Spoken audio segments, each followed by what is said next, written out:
Yeah, we'll start with a recap of what Mortlock Van Thamper told you when you were finishing out the dungeon of the Dead Three, the one that was underneath the bathhouse. Um, but to recap, I felt like to get us exactly where we are. We have to remember the things that Mortlock said because they were of grave importance, and they're the whole reason you're here at the Low Lantern now. Mortlock has confessed that his family, the Van Thampers, are paying the Dead Three cultists to murder people in Baldur's Gate, with the goal of proving that the Flaming Fist can't do its job. Once the city stops paying the Fist, they'll have less of a reason to stay. With them gone, no one could stand in the way of Mama Van Thamper becoming the city's next Grand Duke.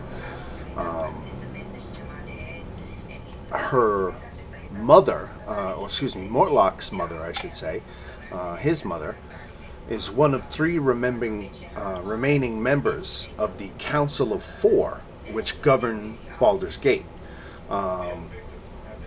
Mama Van Thamper was instrumental in convincing the Grand Duke, Ulder Ravengard, to travel to Elturel right before Elturel got sucked down into hell. Amric also told you that the Dead Three cultists were regularly receiving payments from his brother Amric, who runs his own money-lending business in the Low Lantern Tavern.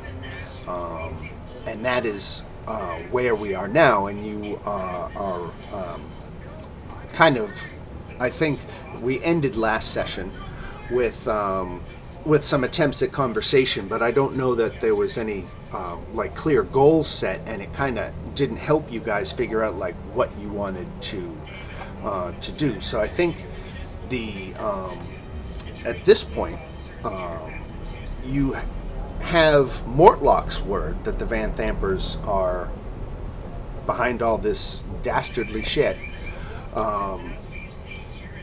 but you don't have any hard proof. The getting somewhere near Thalarma, who is Mama Van Thamper. I'm just going to say Mama Van Thamper because it's easier to say than Thalarma. I think I have a handout probably of her. Let me in my ADHD. Let's see, handouts, player handouts, named creatures and monsters. All right, yeah. There you go. So this is Mama Van Thamper, Duke Thalamra Van Thamper. I think she totally reminds me of Mom from Futurama, and I think that's really how she operates with her sons. For any fans of the show, go ahead and raise your hand if you know who Mom is from Futurama. But that is effectively who we're talking about here. She is the head bitch in charge, and she definitely plays favorites with her sons. Mortlock told you that he was, the runt of the group, and that his brothers were even conspiring to kill him. So that is something you could also come at Amric with, the attempt on his brother's life, and how would he, like it if his mother found out. But that's just one thread to chase down. He is a moneylender. You could, I'll stop talking here. I've been going on for about 10 minutes now, so I'll let you guys come on in and maybe catch Dagon up if you had any questions.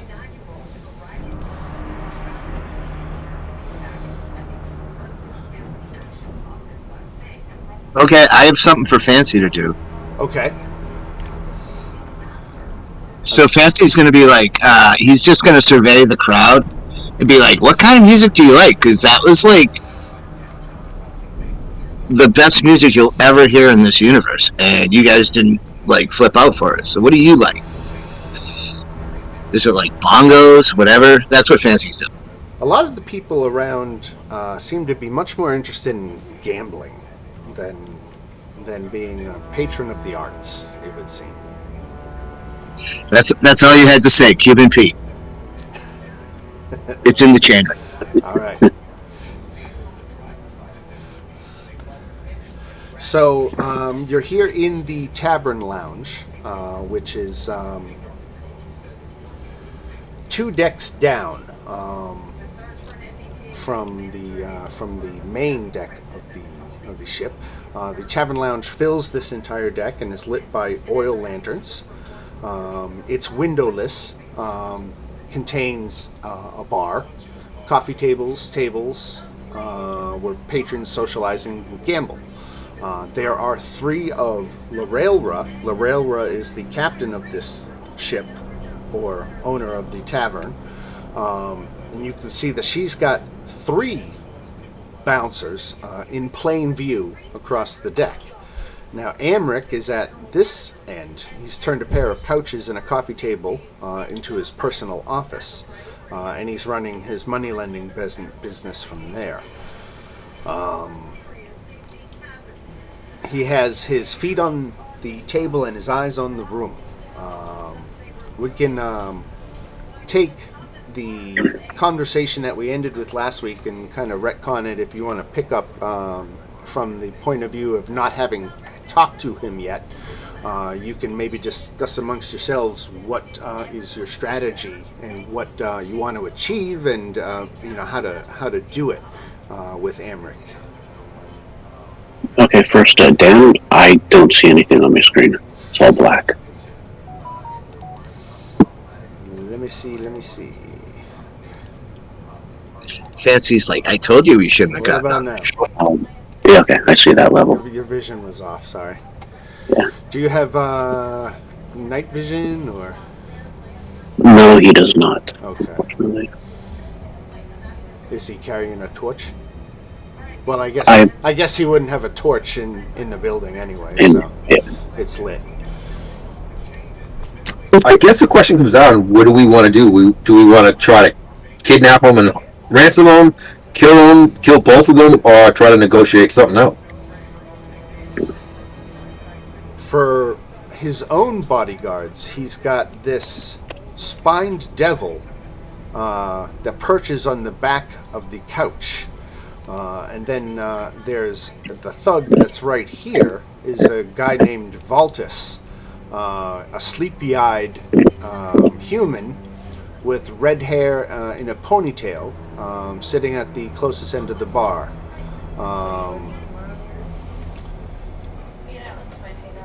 Amric, you can see him operate, and he loves to exchange pleasantries over drinks before conducting business. You can see him that he signals with a variety of innocuous hand gestures to the bar to get drinks delivered to his table. He doesn't even have to ask. And you can see that the Kenku bartender behind the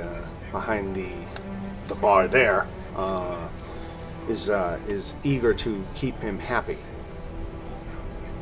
You hear from the other patrons, or have heard, that in exchange for kind of giving him an office here, the captain, Lorelra, she has Amric buy all the wine that comes to the Low Lantern. So that is his rent, effectively, and what he contributes, and it makes her business profitable. So she is not eager to see him that arrangement changed anytime soon. But you haven't talked to her about that. You always have the option of going up a deck, because that's where Captain Lorelra is.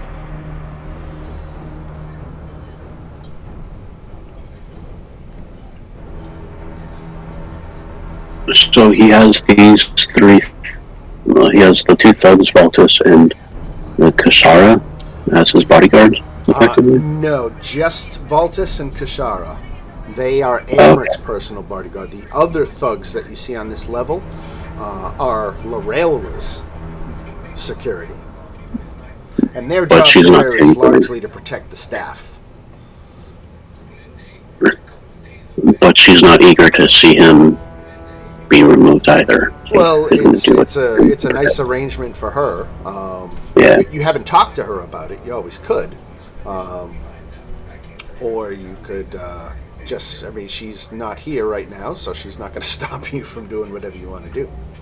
And the thugs won't get involved unless you attack them or an employee, right? I don't know that I can make any guarantees about what anything would do. That would take the element of surprise out of something. Oh, I thought the owner had said that they. Okay, my bad. Then Oh no, I mean, if I said something like that, then you know. But I think that's the general rule. Let me see if I can find exactly where. What does it say here about the low Lamberton? Let me come up. Yeah, I don't see it right now. So, well, again, you guys can, the stage is yours to probably talk amongst yourselves first, and then approach Amric once some kind of consensus on a plan is reached.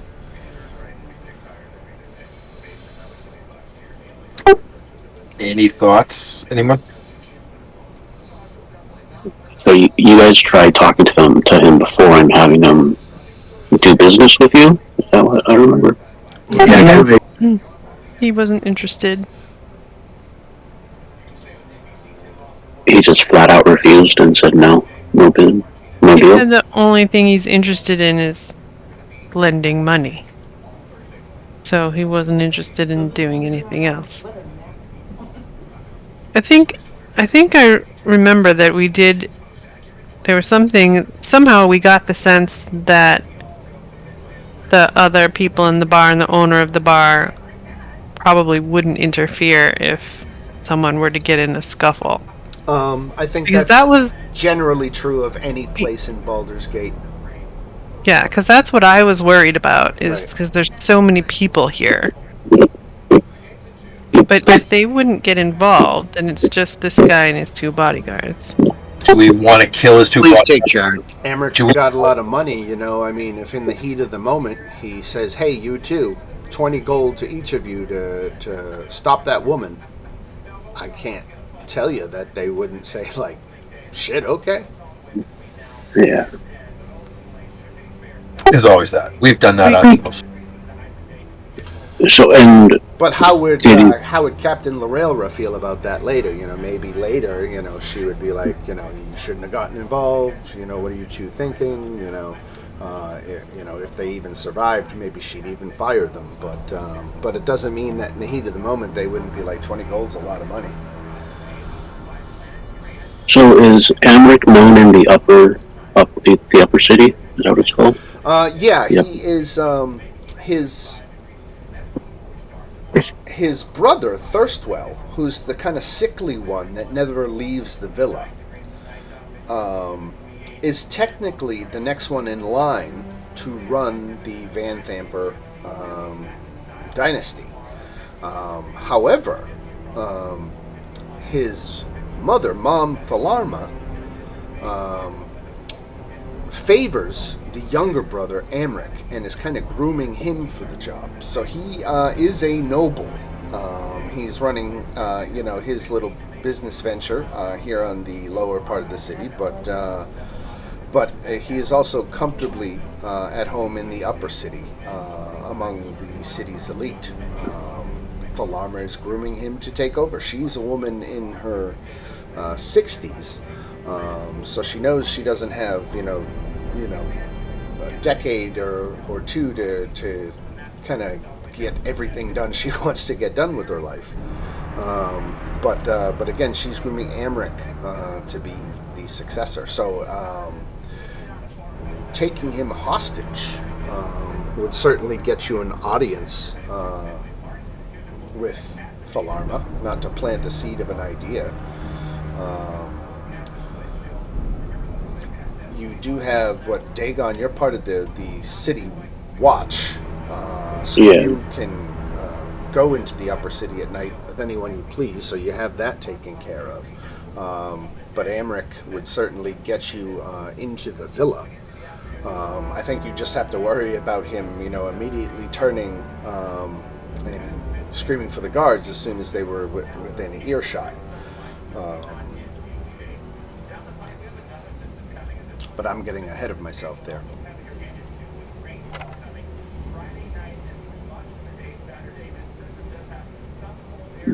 So he's I was thinking if he does business up there, not necessarily a citizen of, or a regular, well-known person in the upper city area. But I guess his family would have influence up there. Now, if you decided that you didn't want to interact with Amric at all, and you wanted to find a way to just get to the Van Thamper Villa, you could always do that too. Or we could just walk out of here, watch the place, wait till he comes out to go home and take him. That's an idea. Do something, even if it's wrong. All right. Well, don't you say that. Give us ideas. Yeah, I tried. Well, I guess we have to decide. Do we want to try to capture them, try to work with them, or kill them? Is where we have to decide first, don't we? I don't think we want to just. In terms of Amric, we don't want to kill him. The idea was to kidnap him. Yeah, we can do that. I think would be justified either way because they are part of the working with the Dead Three, and we have a bounty on all of them. But Yeah, but I think we were told that if we could get him, then that would be leverage with the mom. Fancy can charm him. We haven't heard from Salim and Marcus. What do you guys think?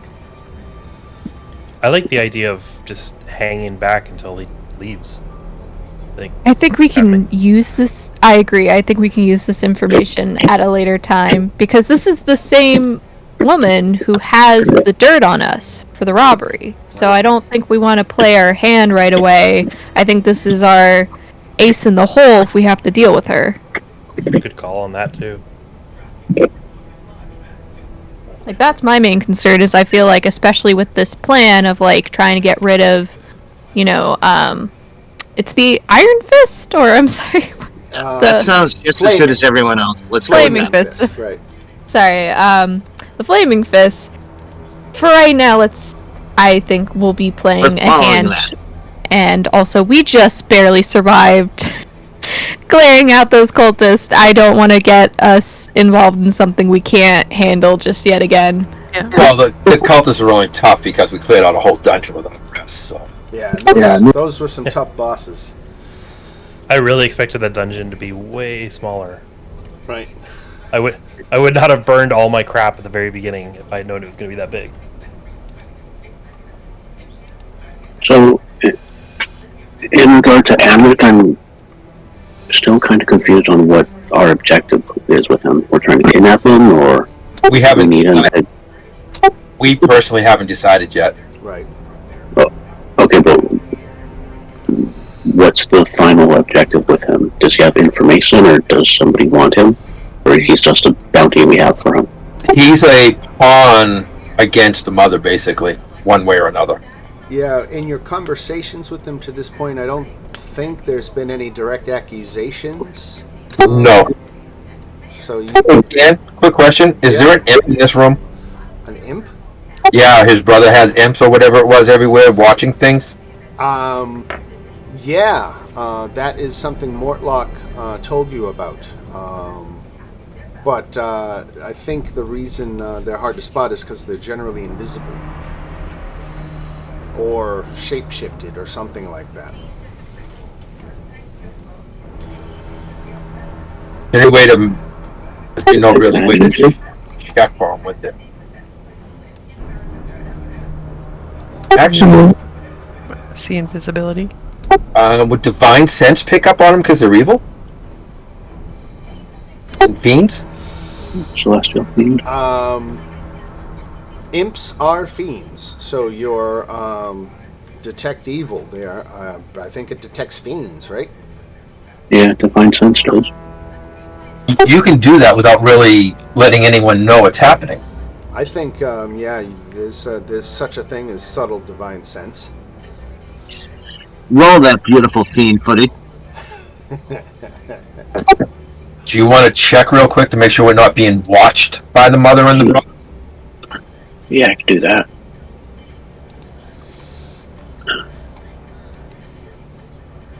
There's not a roll or anything.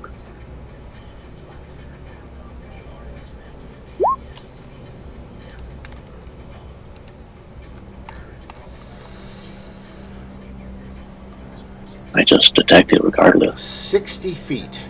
Okay. You are picking up on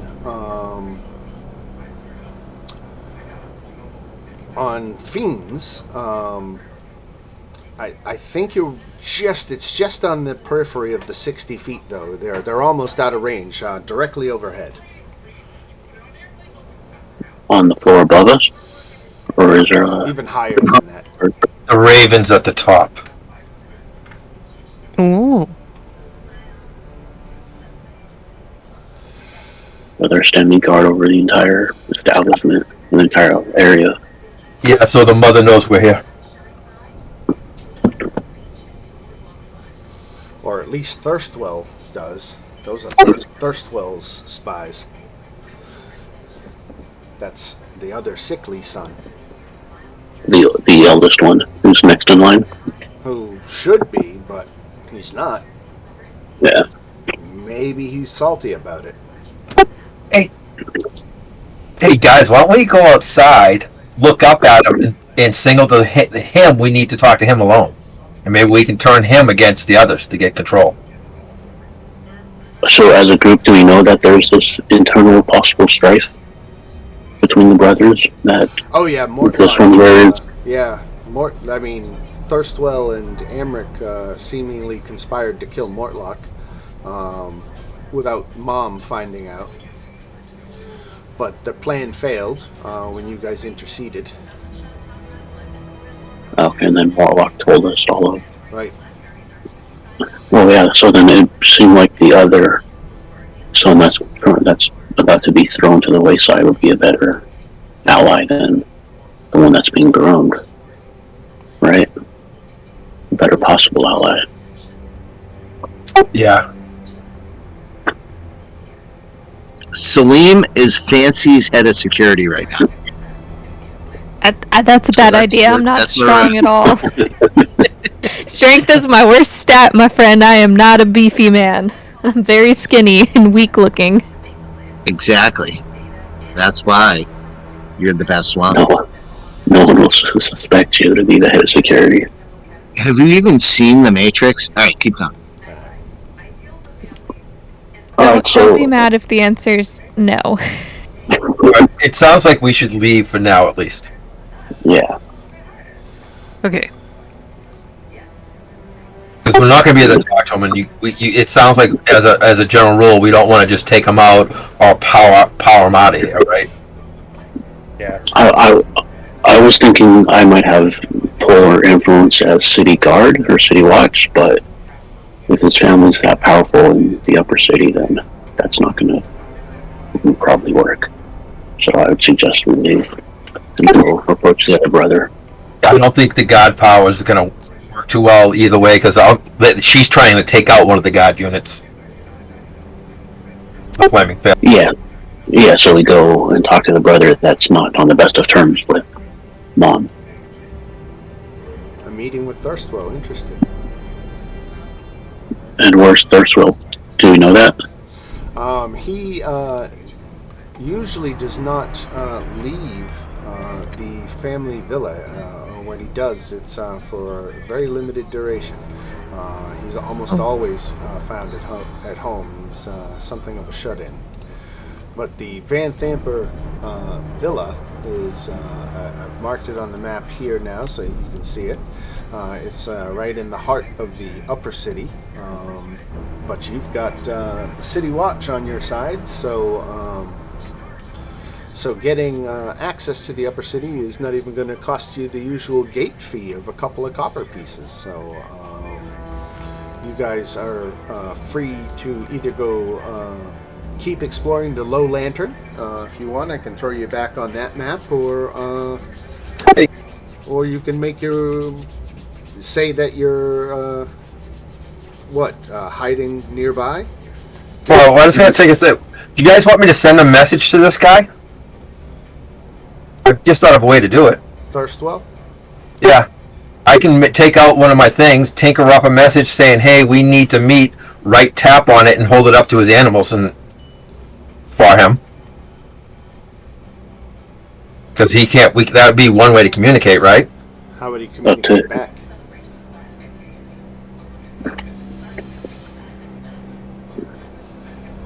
With more ravens. Fancy's like my brother used to do the same thing with baseball bat. He can send it back. He can send a piece of parchment with writing on it. Is there a possibility of this being intercepted by Mom? I suppose. It's his familiar, so I wasn't too worried about that. But even if we're sending just a message, we need to meet, she can get involved, and we'll just have to change it up a little bit. Do you think that Fancy's related to the Nazes? Did we establish what time of day it was? Well, how long has it been since you guys had a long rest? We just had one.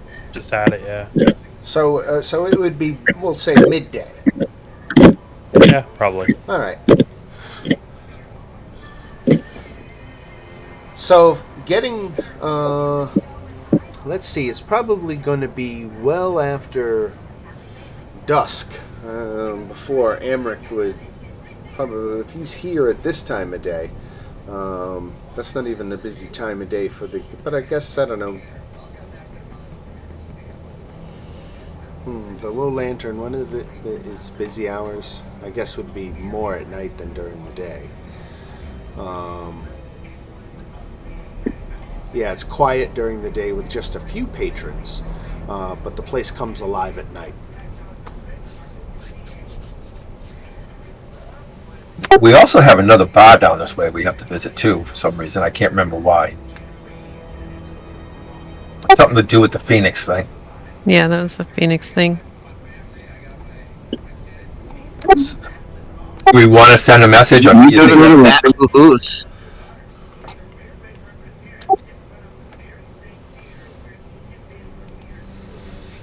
How far Sorry, away is the other guy? The Phoenix one. Right. So there was.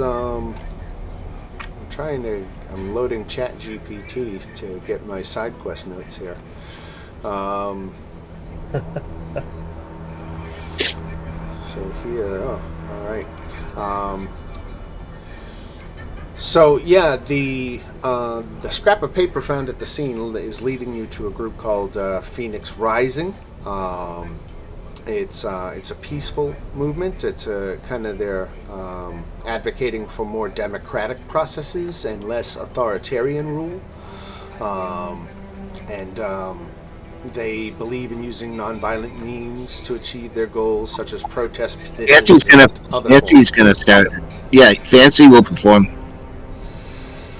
So Fancy loves this stuff. let's see.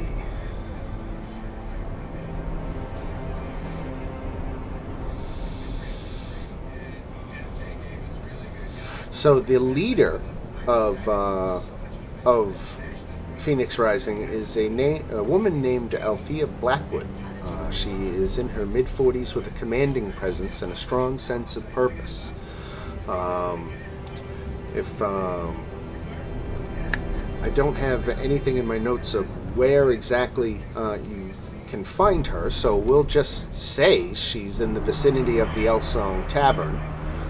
That you did get an address, and you can go there to talk to or confront Althea.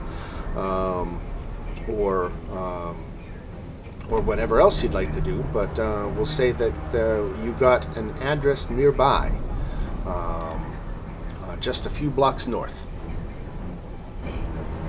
Okay. I vote for that one. Just leave this alone for now. Don't send a message or anything, and go do that. Yep. Yeah. Yeah. Okay. Wait, head for the We're good. Phoenix.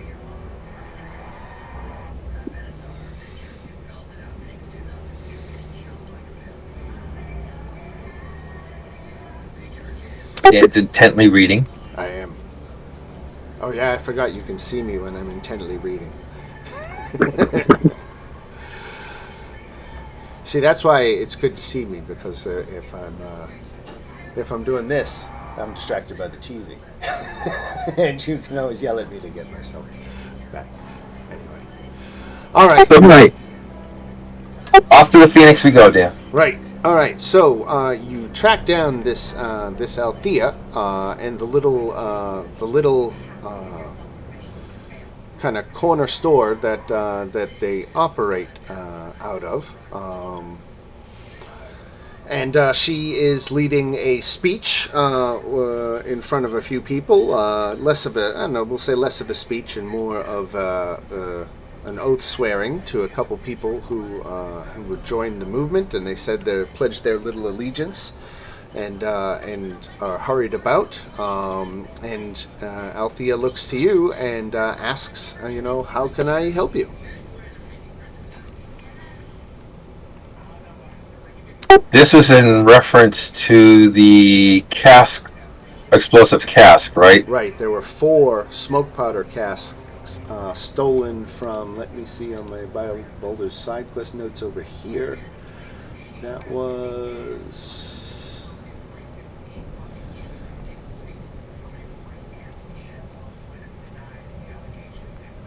There we go. Felogers Fireworks.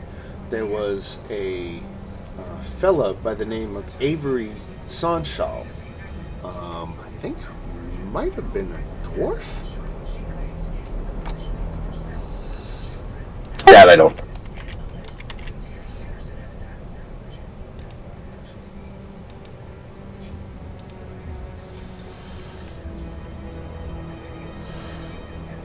Okay, Avery is a neutral male human mage. Okay, so this mage, Avery Sonshall, contacted you about wanting to get these smoke powder things recovered. His only clue was this phoenix symbol that was left at the scene. You tracked that down, but he's worried. He hasn't reported the theft to anybody who has any kind of authority over him, because he doesn't want that heat. He's hoping to recover the casks, or at least make sure that nothing horrible happens, because then he's going to be exposed and lose his job and livelihood. So Avery from Felogers, I'm going to get that right here for you. Felogers Fireworks.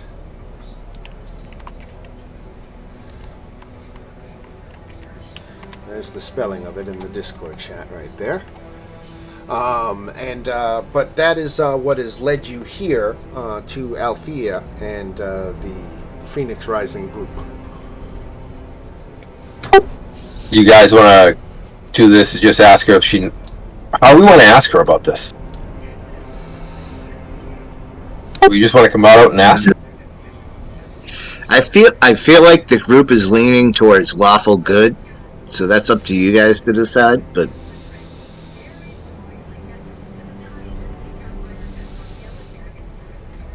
discuss away. Okay. Yeah, we can just ask her. Just come right out and say, "Hey, is this you guys first," and then go from there.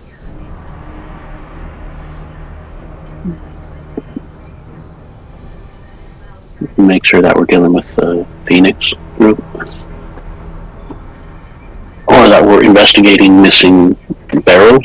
Yeah, we're investigating missing barrels. I don't know if we want to take the direct approach or do we want to beat around the bush.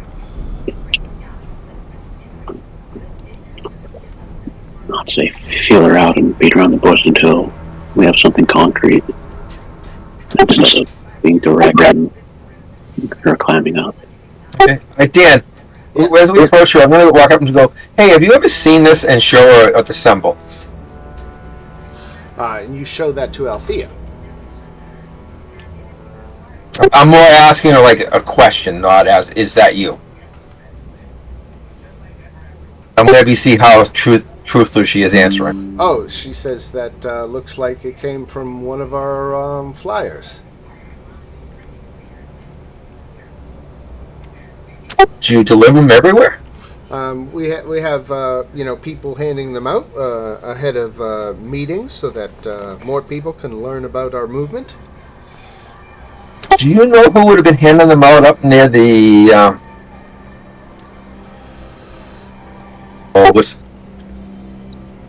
I'm trying to remember what's the name of the Burgers Fireworks place? Why is it you ask? I wanted to see if there was something happening up there, and I just wanted to see if maybe they saw something. Well, I don't have the exact deployments. I think you might give us too much credit for our operation. We're not that organized. We do. But with that said, Marcus, my assistant, might know something about it, and she calls him over. And he introduces himself. His name is Marcus Dunn, and he is a young man in his early 20s with short blonde hair and piercing blue eyes. He has a wiry strength that belies his slim frame, but he says that he's not sure he could ask around for you, but how should we reach you later? Well, my insight's not going to tell if he's lying or not. Can I also make an insight check to help him? Sure. All right, a little bit better. So who are you inciting, her or him? I was doing him. I will do her as just we're covering our bases here. All right, she still seems preoccupied with the notion, like, why do you want to know who's, did someone from the upper city pay you to we will not be bullied, and we have a right to our speech. And she's starting to get a little huffy. I couldn't be bothered one way or the other with what you do. It's your own personal thing. I don't care. I just got to check into something. Well, it involves my people. I won't have you harassing them for no reason. I'm not harassing them. I'm hoping they can help me. I'm looking for help from you, so I'll be more friendly in the long run, and I am part of the Flaming Fist. We don't want trouble with the fist. We've had enough. We've had enough. So please help me then.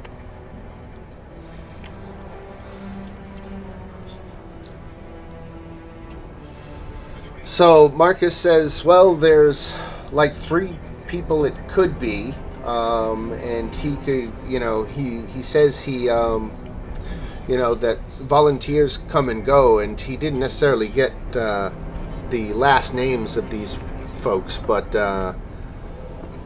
he says if they ever show up to volunteer again, he could pick them out for you.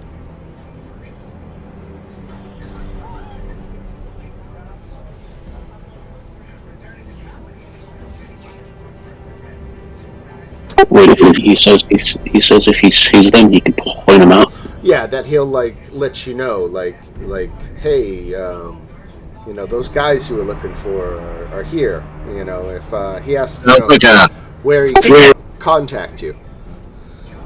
Sounds like a good time to have a concert. Everybody together. Dan, Yes. I asked him to just start Playing on the green. You ask him the what?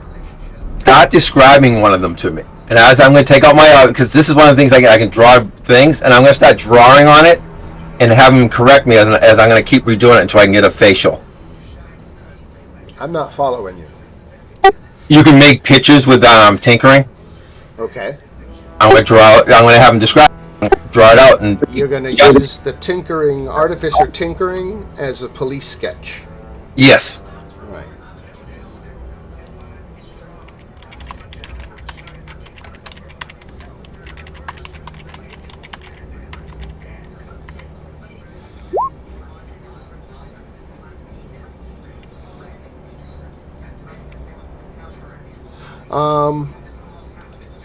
All right. Fancy, you just performing in the street?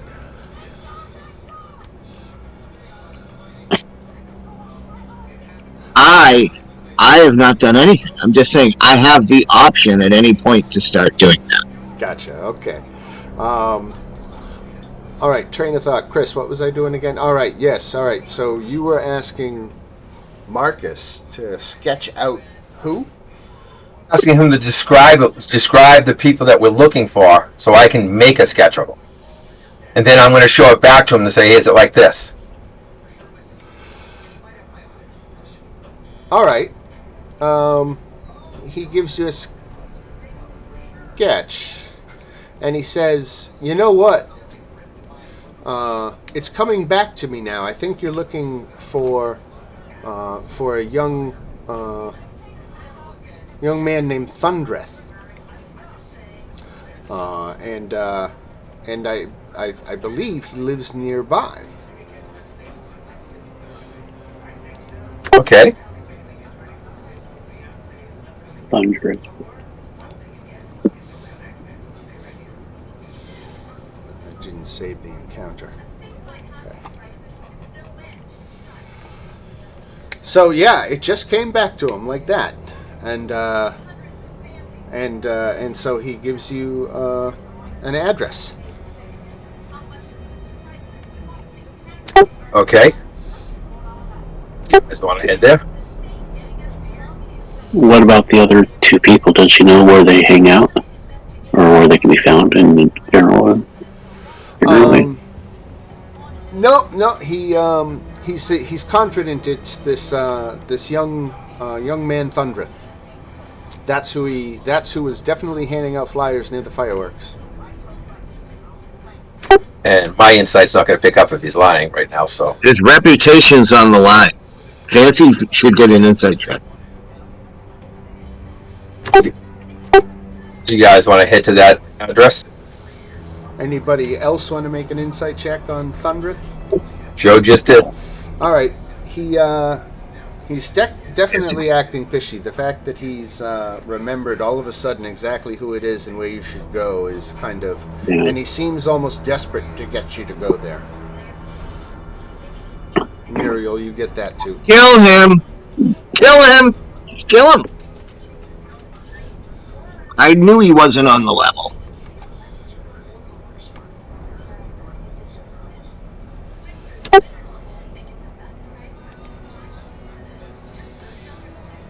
So Marcus is trying to steer your investigation to an individual for reasons you don't yet know. And what about the lady? She's stepped away and is attending to other things while you're talking with Marcus. So it's just us and him right now? Right now, yep. Do you guys let me know that you guys got that feeling, or do you say anything?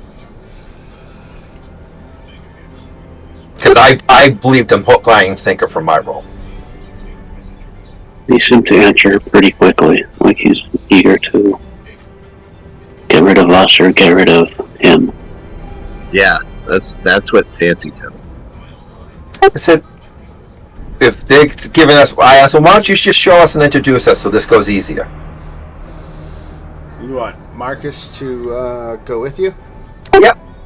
He couldn't possibly do that. He's got too much work to do here right now. But he could meet you in about an hour.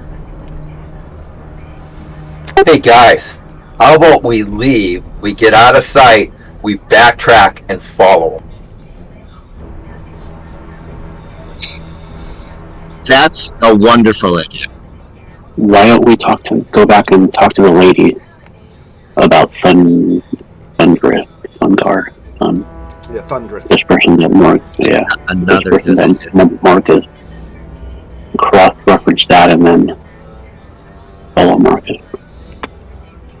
Alright, I'm gonna keep my eye on this guy as we go do that, and if he goes to duck out, I'm gonna follow him. Does that sound like a plan? Sounds good to me. Fancy is just thrilled to be alive. So you catch what we're doing, Dan? No. We're gonna go as the group, as it goes to verify everything that he's told us with the main lady. I'm gonna keep an eye on him as we leave him alone for a minute to see if he tries to take off. All right. So you are leaving this establishment, retreating, keeping an eye on the front door, back door. Keeping that. Well, right now we're going to his boss that introduced us to him. Right. We're going to talk to her again real quick before we take off, but I'm going to keep an eye on him as we're doing that. Oh, okay.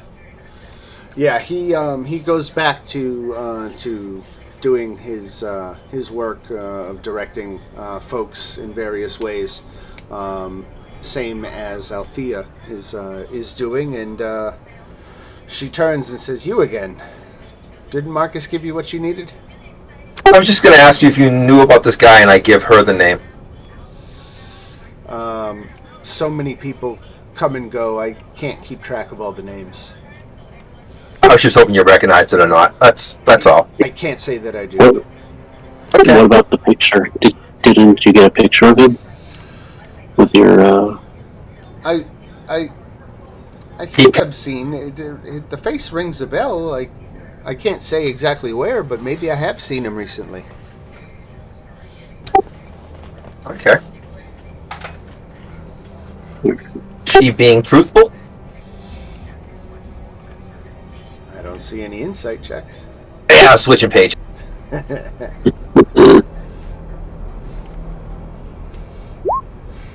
Sounds pretty genuine. Okay.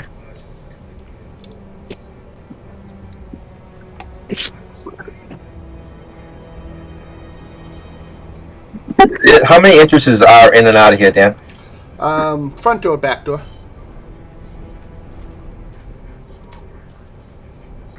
Do we want to sit on the building until he leaves, or how do we want to deal with this stuff? We got two places we got to watch now.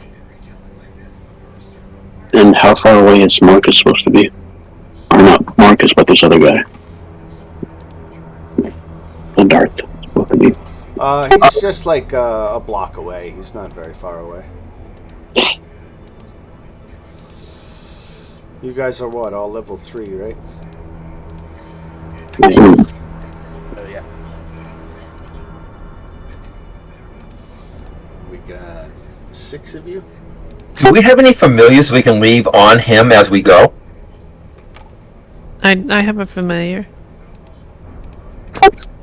Would you mind having your familiar stay in the area watching this guy as we go to the address? That would be fine. That's what we're going to... I love it when a plan comes together. Yes, I'll have my raven watch him.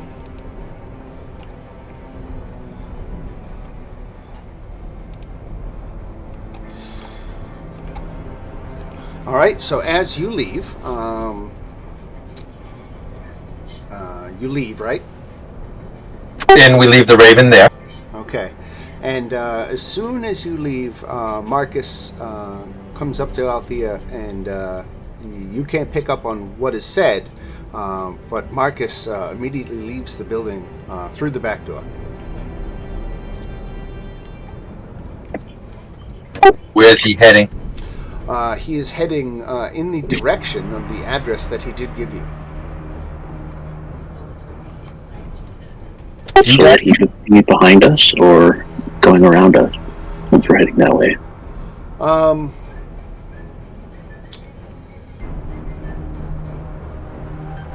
You guys can follow him. He's looking around. He's trying to see you, but I guess to establish, whether he does, let's give him a perception check.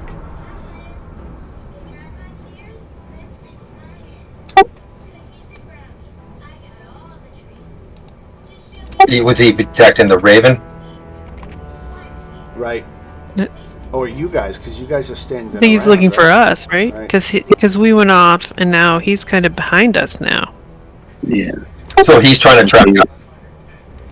Well, he's going So the same is- way we are, so I don't know Yeah. if he's trying to follow us or. Would he be right behind us, or Wouldn't my Raven let me know that he's behind us? Yeah, absolutely.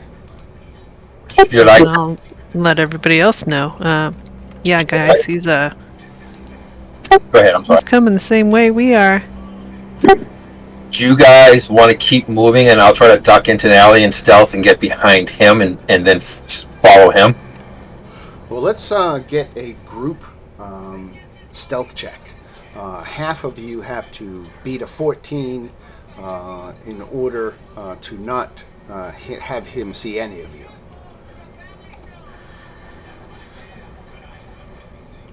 am I cast deafness on myself? All right, we're stealth. We're stealthing. This game's being played under. How many fails are we allowed?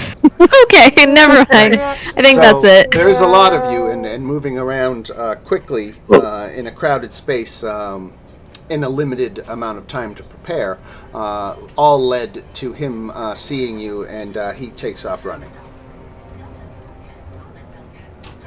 Guess we're running. We don't have to run, but the Raven just has to fly after him. Yeah, the Raven's right. How far from us is he right now? I'm sorry? How far from us is he right now? Say 60 feet. You gonna shoot him? Thinking it.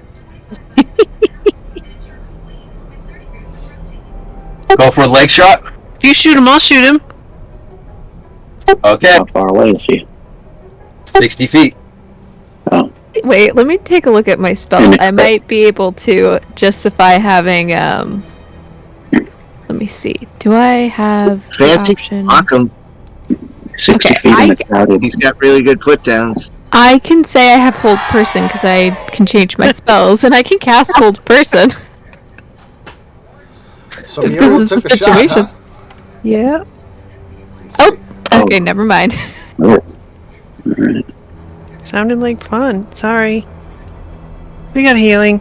Good. I think the hold would have been better than straight attacking him in a crowded. He's lucky I missed. See how far hold person is. As long as he was in 60 feet, he would have had to made a wisdom save. I could have kept him in place, but I think shooting him is funnier. Yeah, so he's about that far away. 60 feet from Kyle. And a crit. So total damage is 12 and 15 is 27. Do I get sneak attack though? I don't know that I would get sneak attack. Right. Good point. Thank you. Wait, are we trying to kill him? No. We're trying to stop I'm just trying to shoot him because it's fun. All right. Okay. It's not So him too hard. the crowd, not depicted on the map, there's all sorts of people milling about, and you pull out your bow and start firing, and people scatter in all directions and start screaming for the flaming fist. Oops. So Kyle missed, and Kyle missed, and I guess we You can know? roll for initiative. Well, this is the time Yeah, where Kyle needs to pull out his badge of the Flaming Fist and say that it's Flaming Fist business. I mean, we've all seen cop shows. I mean, All right. We should all know the procedure at this point. Very Go true. about your business and rethink your life. I 100% agree. I got nothing to lose at this point for it because they're gonna come either way and question me or whatnot. So I'm gonna Fancy is so sorry he sucks. I am so sorry. play the flaming fist card as I move towards him.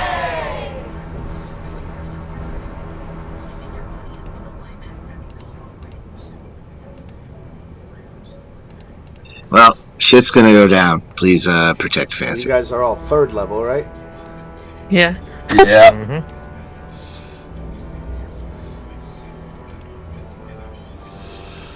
All Does right. it make you a little nervous when Dan asked that question like 4 times? Yeah, right.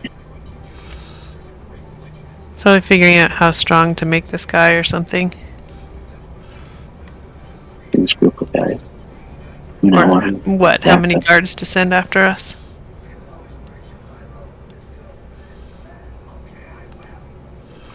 All right. So Marcus gets to act first in this combat. Now that you've gone and taken your opening shots, he. What? No, he doesn't. You got sorted. Oh, didn't I? Oh, you're right. I'm sorry. I thought I sorted it. What the hell was that, huh? All right. Hey. So Muriel gets to go first. Muriel's being a troublemaker. Okay, so but Muriel's like, oops, I shot him too hard. What are we doing? Well, it's either we're gonna try to now talk to him, but I don't think where he tried to run. I don't think he's gonna be much of a talkative mood. But you can try. Highly convincing. People are calling for the guards. Oh, my So- turn to say flaming fist here. We got this. We better come up with a story. You guys have got all temporary Flaming Fist badges, too. You are still on the case of the... Fancy can come up with the story. You Yeah, have we not gotta, reported we back gotta, to Captain Zodge yet. we Right? gotta. Well, pretend that's our that cover. This is a part of the Yeah. cult's work we're doing. We're very thorough. This is a bad guy, and we're after him. Okay, good story. All right, then I'll shoot him again. But I'm intending this to be non-lethal. You gotta yell freeze, don't move, and then shoot him. Yeah, what he said.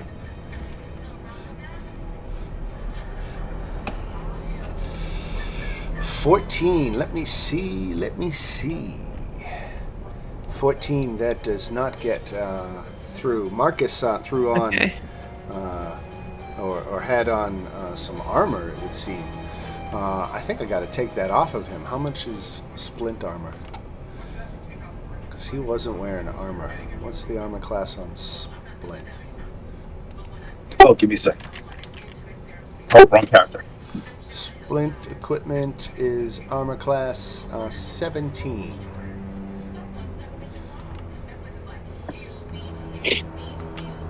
So let's take off that. So his dexterity. So his armor class is only like 11 because he's not wearing any heavy armor.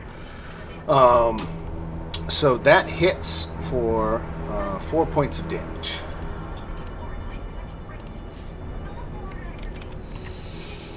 All right, Kyle, do your thing. I am gonna move forward. It's about there. Point my hand thing at him. I'm gonna say stop now or I'm firing. He's running. Okay. No, we just have to follow the blood trail. We got a runner. Well, see, also now people have seen me trying to get him to surrender.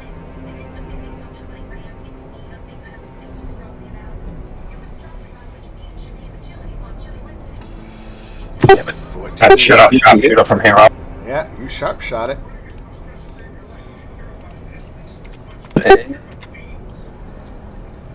That's all I got. All right. We Marcus. probably shouldn't kill him. Marcus double moves. He gets another 60 feet up, and then he opens a door to a dwelling, goes in and closes the door behind him. We know what door though, right? Right. Let me use my awesome freehand drawing. Okay, here's the door right here. In a house. There you go. There's a house, a small dwelling. Theater of the mind. Yes. Okay. That's his turn. That is his turn. Okay. I'm gonna double move, and that's all I'm gonna do.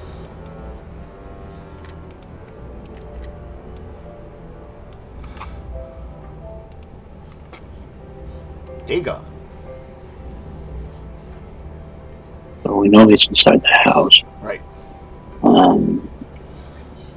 Theater of the mind. We're like double movement territory to get to him. Right. Yeah, so the house is at least 60 feet away.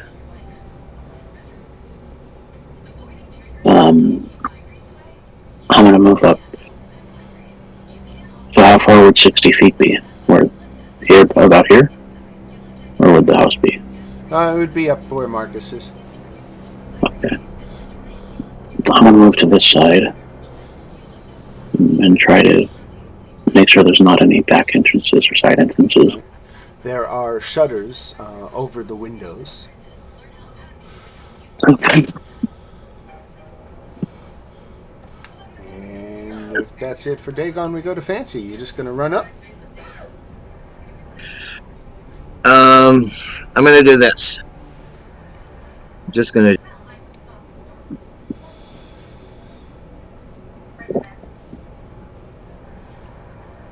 I'm gonna cast Mantle of Inspiration on 3 people.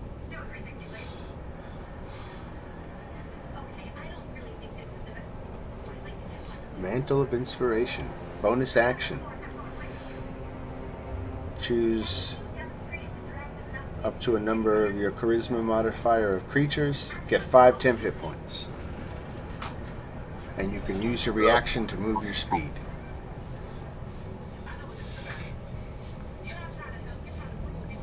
Obviously, Celine gets paid off. She's Canadian, you know. Celine, gotta take care of her. So Celine's get. I'm sorry. I'm just being a jerk. So I can move 60 feet. That's great. Or you can move 30 feet, right? Or is your movement 60? Are you wicked fast? Oh, I'm sorry. I was reading the wrong thing of a creature you can see within 60 feet. I thought that was... Right. Yeah, you don't get 60 feet of movement. It's like, okay, that actually is a huge help. Right. I can get there. So who's the other 3 people?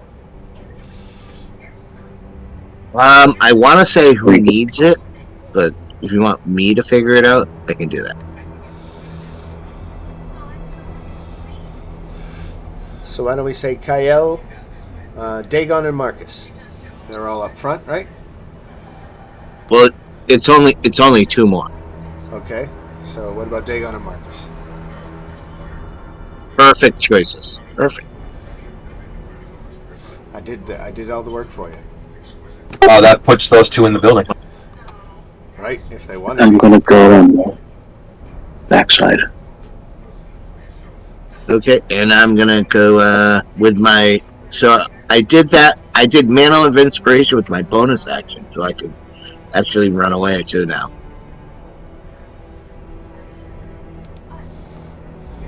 Go up to Marcus. If you can double move. Life is good. Love you guys. All right, keep going. All right, Salim. Okay. Is the door locked to this house? You would have to run up and try it. Okay. Can I get... If I get there, is that close enough? Yes. Okay. Would that cost me an action to...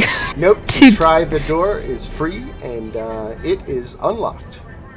Okay, great. I'm going to pop the door open, and I'm going to call in and just say, listen, kid, despite what my friend did back there, we don't want to hurt you. We just want to talk to you and have an honest conversation. Otherwise, I can't promise what my friends will do. Oh, hello. So as soon as the door opens, this guy had a readied action. Ooh, a 23 hits. I know you can't see it, but he rolled a 23, Salim, and hits you for 7 piercing damage. Okay. And you have to make a DC 10 poison save. Don't forget you 5 temp hits. I'm Yeah. sorry, what kind of save? A con save? Let me. You have 5 times hit. Just 1 second here. It is a DC 15 Constitution save.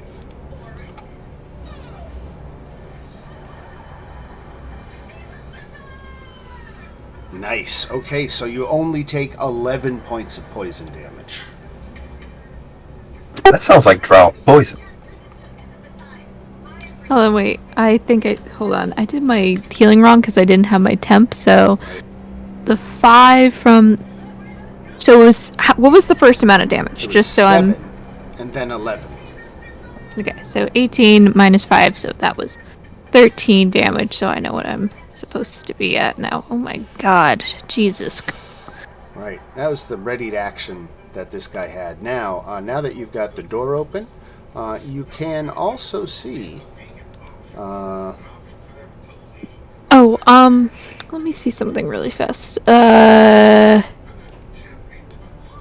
was poison. Okay, never mind. Thought it was acid.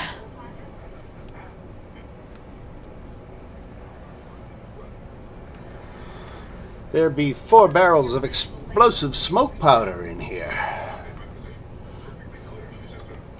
Wait, we could have talked this out. He's just gonna be very pissed because I do not have burned hands or How explosive are those barrels? I wouldn't cast fireball at him. Hey, I have an idea. Well, I got rid of my flamethrower spell because I was like, ooh, let me try something different. So I can't even light that place up, but... We probably don't want to do that. Remember what happened with the skyship thing? Yes. I will not repeat it with this character. So that's a good thing, I guess, in that sense, is like, I don't have my flamethrower anymore. I can't. Okay, I was trying to use this spell before. No, fuck. It's a spear. Okay, never mind. I cannot use it. I will cast silvery barbs at our friend here. Just be like, this could have ended the easy way.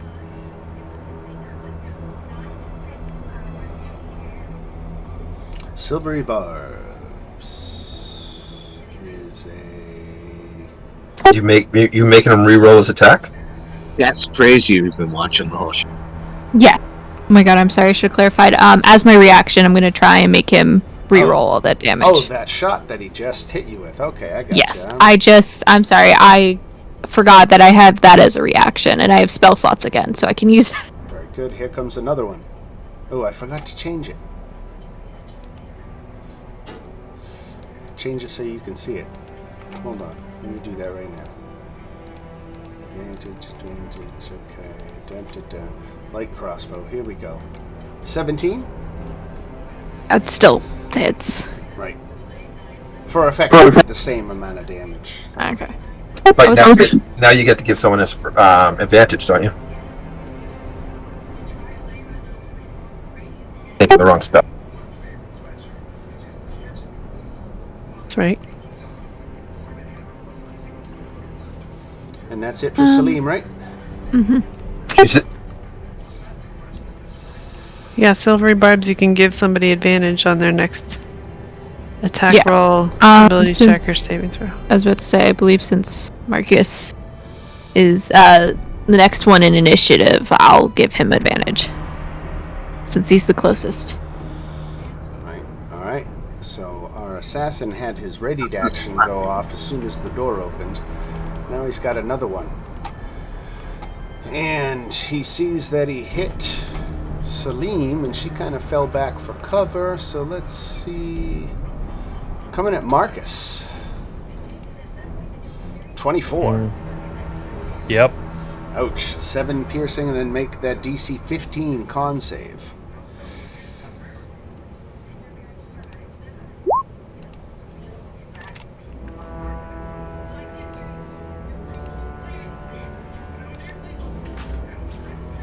Okay. All right, so only half damage, so 18 points. Only 18. Only 18. Ooh, That's a big hit. Muriel. We can put Okay. you a little bit closer.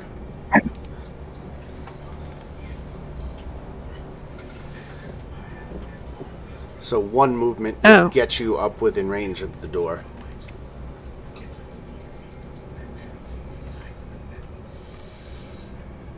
Alright, if I can do that, then that means 1, 2, 3. Yeah, okay. So I can run up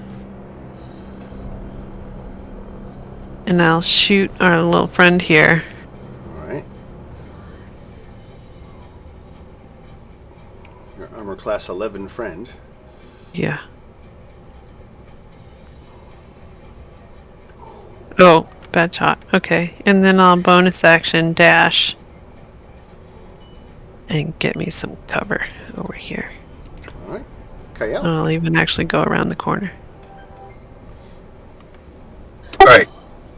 The one in the back's the one wreaking havoc on everyone, right? That is the guy with the light crossbow and the poison damage. Yeah.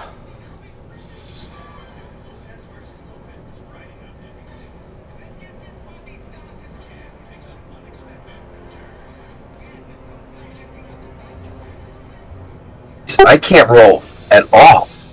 Ouch.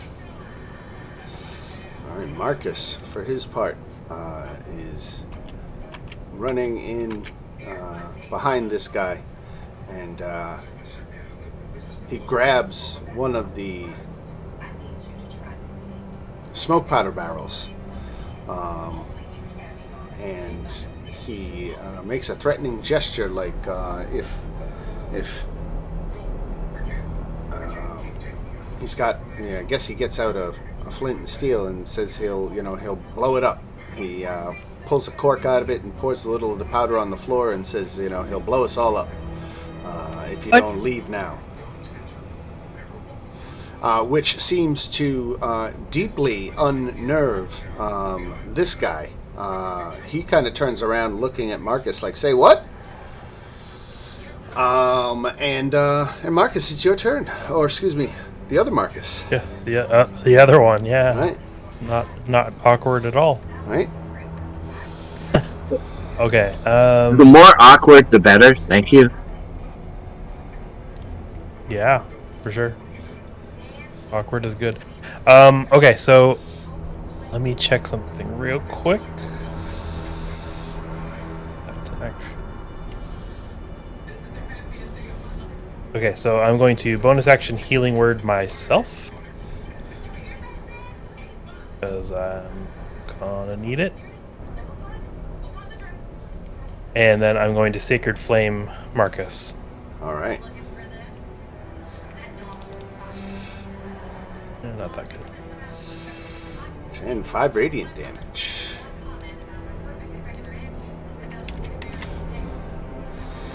Dagon. We're going to give you a little window. Again, I said some of the windows were boarded up, but you can see in through the cracks in the boards, in the glass, and there is a window right here. You can't see the barrels because they're sitting below, but you can certainly see Marcus and this paid assassin from this side. So you are an unseen attacker from back here. If you were to throw open the shutters and take a shot through the window. But there's no back door or anything. No, Okay. you could go in through the window. I don't know how it would look a dragonborn climbing through a window. Could be very cinematic.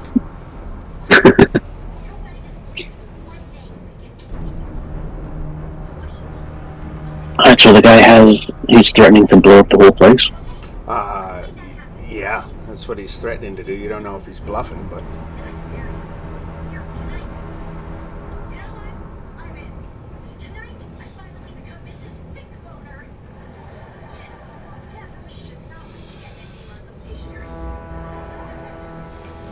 And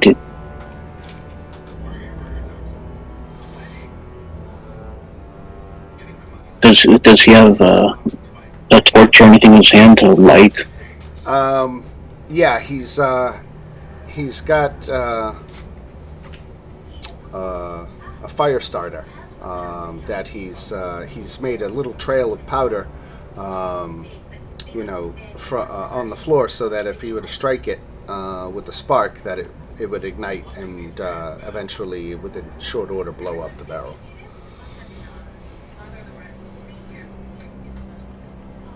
Alright, I'm going to command him to halt and don't move. Ooh. I was going to say drop, but that might be a disaster. Ooh. Interesting. Close. Good idea. Okay.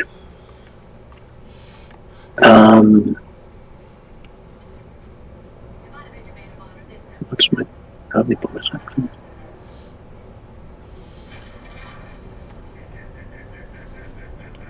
No, that's pretty much it. All right. Yeah, I'm done. Fancy, you got command? I do have command. You could try that.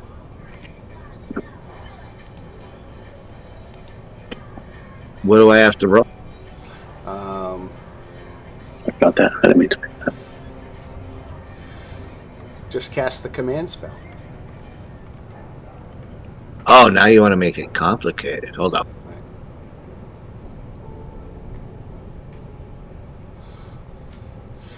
Because especially if Fancy has command, I don't know that he has command, but if he does, I mean, I could totally picture him, rocking out like, Lil Sweet from the Dr. Pepper commercials.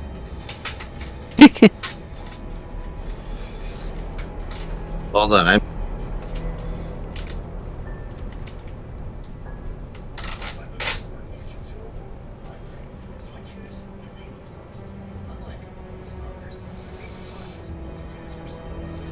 I think the only thing you have No. to that is hideous laughter, Right. and that Right. makes him go prone. Yeah. Is it my turn? I'll cast that. Hideous laughter, okay. Would that force him to drop anything? Well, he doesn't have a lit flame. He's got like Oh. a fire starter, so it's like he has to strike it to cause the sparks. So if he were to just drop it, it would be very unlikely to actually cause anything to ignite. But he made Okay. his saving throw. He's making his saving throws. He wants to blow you all up.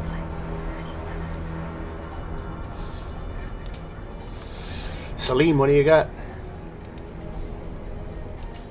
Okay, not good.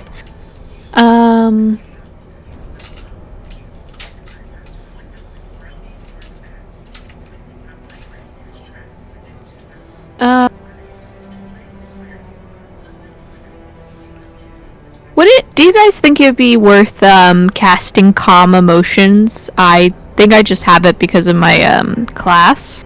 I would say But- say go for it. Any Yeah. ideas? Because I could make. Let's see. It says make a target indifferent about creatures of your choice that it is hostile towards. So we can make it make him Yeah, I kill. think that's kind of exactly what this is like. Exactly what that's for, right? Yeah. All right. That's a really good idea. Yeah, I'd say so. All right, I I'll think go Salim's with just gonna be like, okay, everyone. I think we all just need to take a deep breath, like hands up, just like, why? No one wants to kill anyone here. Like, I think this has gotten way out of hand. Like, just trying to de-escalate as much as he can.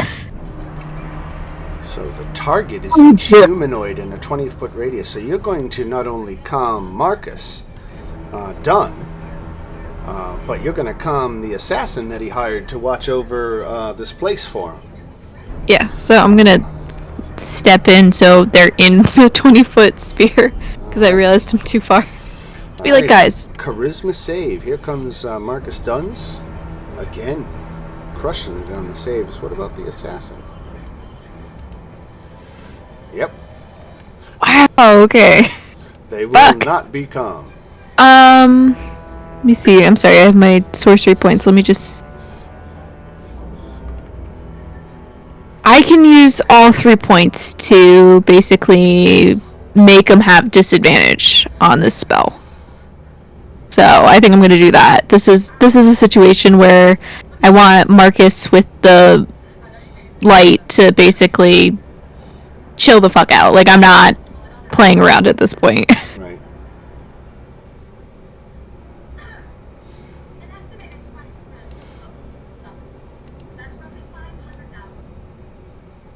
I'm just drawing where the windows are so that it's official.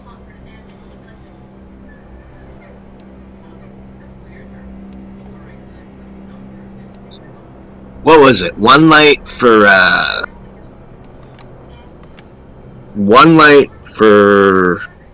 air. One if I Two see. lights. One Two if lights if I see. So disadvantage on that saving throw against Yep. which one, Marcus or the assassin? I'm going to go with Marcus because he's going to set us ablaze, and I think the assassin would also appreciate if I diffuse the situation. Right. Unfortunately, even with disadvantage, he still got a 15. Fucking kidding me. No,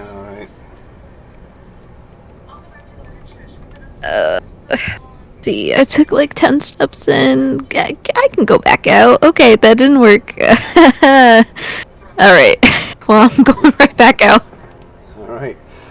The assassin says he's not getting paid for this, and he runs and takes a very acrobatic dive through the window, somersaulting on the ground on the other end, and seamlessly getting up in a single motion and bursting into a run. We would have let him out the door, right? Gonna take a double move. So he gets that far. Muriel, this guy just Wouldn't jumping through the window be an action?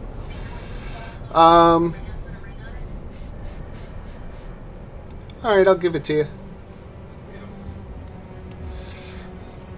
Muriel, you've got this assassin who is trying to get the hell out of here. Yeah, I'm actually not really worried about him because he was just paid to do this, so he's just doing his job. Hey, guy, I understand. I'm gonna go peek in the window. If I it's an action to cast Mage Hand. So once I cast it, could I use Mage Hand to try to take the thing out of the guy's hand? Or would that be too much on one turn? To wrestle something out of somebody's hand would usually be a contested strength check. And I Mage don't Hand know, doesn't have any it strength. doesn't have the strength. But let's just suppose, I mean, how much can it lift? 5 10 pounds? pounds. 10 pounds? I Yeah. wouldn't call that very strong at all. So I might call that, Yeah. like a -2 to strength. And let it be a contested strength with the Mage Hand at -2. Right. Just does it look like if he drops the thing, It's not going to cause... he has to use an action. he has to actually Yeah. strike it? But he did say that if we don't stand down, he's gonna blow us all up. So if I tried to shoot him and I missed, that'd be bad. Or you could save the day. Okay. All is bluff. Or it could be really bad. Hero Okay. and the goat. Already in action.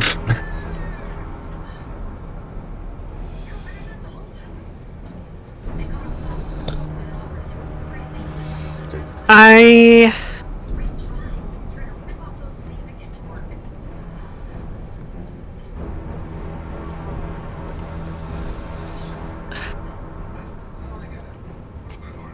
Gosh, I'm not sure what to do.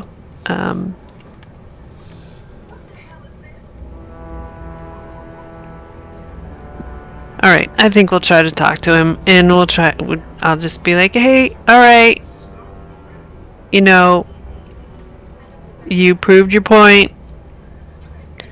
We understand.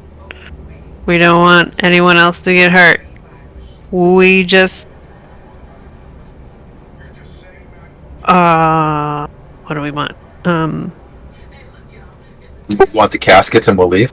General, yeah. Let's do a contested. Yeah. Try to persuasion. convince him to give up the caskets. All right, roll a persuasion check. All right. You only have to beat an 8. He's willing to listen. You did. You got him to calm down. He doesn't want to blow up. He's like, then please just leave. Okay, but you gotta put the thing down. I don't want to hurt anybody. Toy there. Okay, then don't. Put it down. Let me go and I'll put it down. Why did you take them to begin with? Just like for fun? I wanted to cause change. Oh, what kind of change? We weren't achieving our goals fast enough, and I knew I was going to live out my whole lifetime without ever seeing meaningful change, and I was going to use this to bring attention to our cause. And he's one of these Phoenix people, right? Right. He's a young So he's one, though. kind of He's a young, Phoenix impulsive. fanatic. Maybe more so than Althea. You know, he advocates for Yeah. harsher measures. And be like, okay, all right, I'll just go tell my friends that they're gonna clear the doorway so you can come out, all right? Okay, it's all good. Gonna go over here. And I'm just gonna be like, okay, guys, he's gonna come out. You've So, persuaded like, him to not blow everybody up, but he still wants you to leave. yeah, so we just gotta,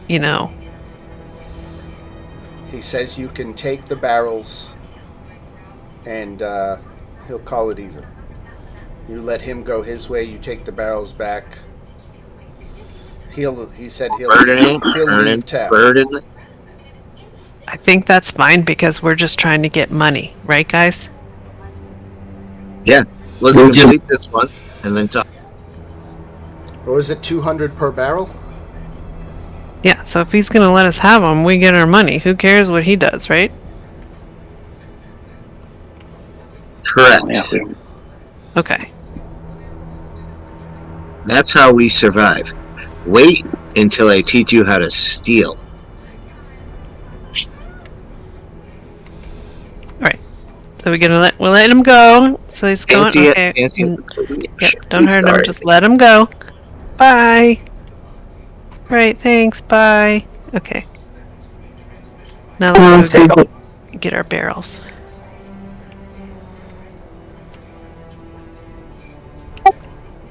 All right, you gotta have RP. Gotta have. You know, I'm so tempted to take him down. I put my hand on Kael's shoulder and I'm like, just let him go. I know you want it, but we almost just blew up. Okay, I think we've had enough for today. Please suppress the urge for more violence. Look at how orange he is. I just aim my short bow at him. I'm like, ooh! I'm just kidding. Just Nancy, go Nancy plays a faster. little Paul Go. Simon. No? Who doesn't like Paul Simon? All right, I'm gonna refill my cup. I'll be Leo? right back. Hold on one Leo second. down by the schoolyard. You know. 1 second.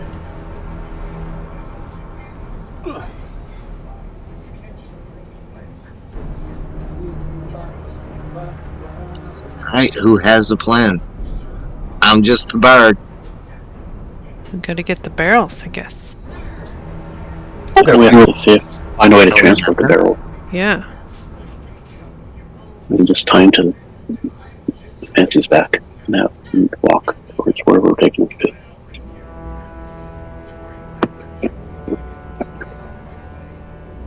So our largest question is how we're going to take the barrels back.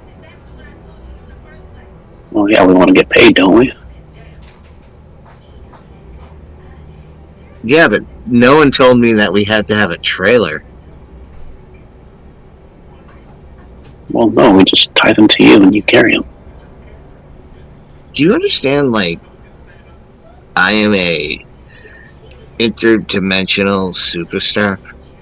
We might have heard that once or twice. I'm like Jewel in 1998. That's not a big selling point. That's awful. All right, I'm back. Thank you for that. All right. That's awful. So you're gonna let Marcus go? I didn't think things would get personal, but okay, let's continue. I'm joking. Boston. All right. So you let Marcus go. The assassin took off into the crowd, never to be seen again. And Marcus goes back to Althea, who is none the wiser of any of his shenanigans, unless you feel obliged to go report it to her. Wait, I thought he said he was leaving town. Did he lie? Now we have to go and kill him.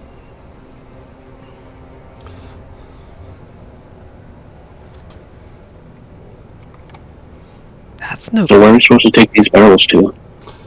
Back to the fireworks foundry. Dan, Yeah. I'm going to go back to her and say, I promise to keep this peaceful between us. And I tell her what he did. You tell Althea. Yep. All right. Now Marcus didn't go straight back to her, so or if he did, he wasn't there certainly when you went to talk to Althea, and she was very shocked at this story, and you especially. I remember the Flaming Fist is like, is he going to be arrested? We let him go. If he does nothing again, it won't affect you or him. Well, I'll have to do some serious soul searching to see if he still deserves a place in our movement. But I'm afraid he'll start a more radical one if I turn him loose. Are you telling me I shouldn't let him go? No, she says thank you. I will handle the situation. Thank you for bringing it to my attention. Violence has absolutely no part of anything that we want associated with our name. So we will be excommunicating him from the group. You can be assured of that. And Maybe he just need. If he's excommunicated, might just go off and start a fringe terrorist. So She can't let the fact that the consequences might be bad to, that he still deserves the consequence of his action. We can't trust him anymore. I agree with that.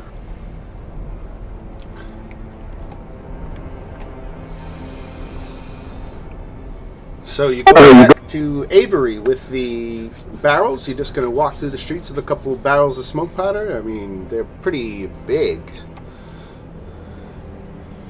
How do you want to get those barrels back, or do you want to just leave them here and report back about their location? And we borrow I have magic hand. I don't know if you can do something with that. That's what. I think Well- Mage Hand's strong enough. But could we borrow? Could that Althea have something we could borrow our wagon we could return. as a favor for us, like revealing her Make a persuasion check. fanatic? See if you can talk her into it. Yeah, I'd also like to help with that persuasion check. Very good. All right. Yeah. No. She absolutely.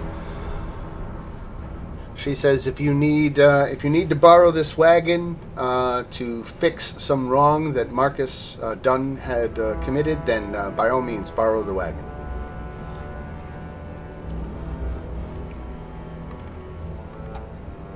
All right. That's a win. Let's keep going. Cool. Yeah, unfortunately, Philogus Fireworks is not marked on this map, so I don't know. Oh, you know what? There's another map. It was map. That and another one was on the map at one point. There's a super busy map somewhere. I forget where the heck it is. Oh yeah, here it is. Check that out. Look at all the locations on that map. Holy crap. Right? Oh wow. So, Philoger's Fireworks, you'll see, is right near the Heap Gate. Yep. We're heading back there. Let's roll.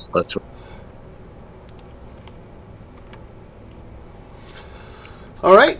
So you use the wagon to get the fireworks back. Avery, the human mage who runs the fireworks foundry there,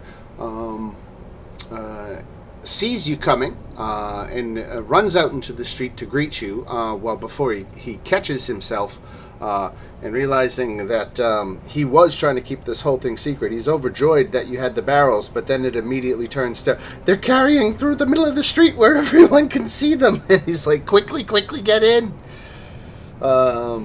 Ushering you faster to get out of sight and back into his business. He is very excited and happy and asks, how did you recover it? Did you face any danger? Who took it and what were they planning? It's all been dealt with.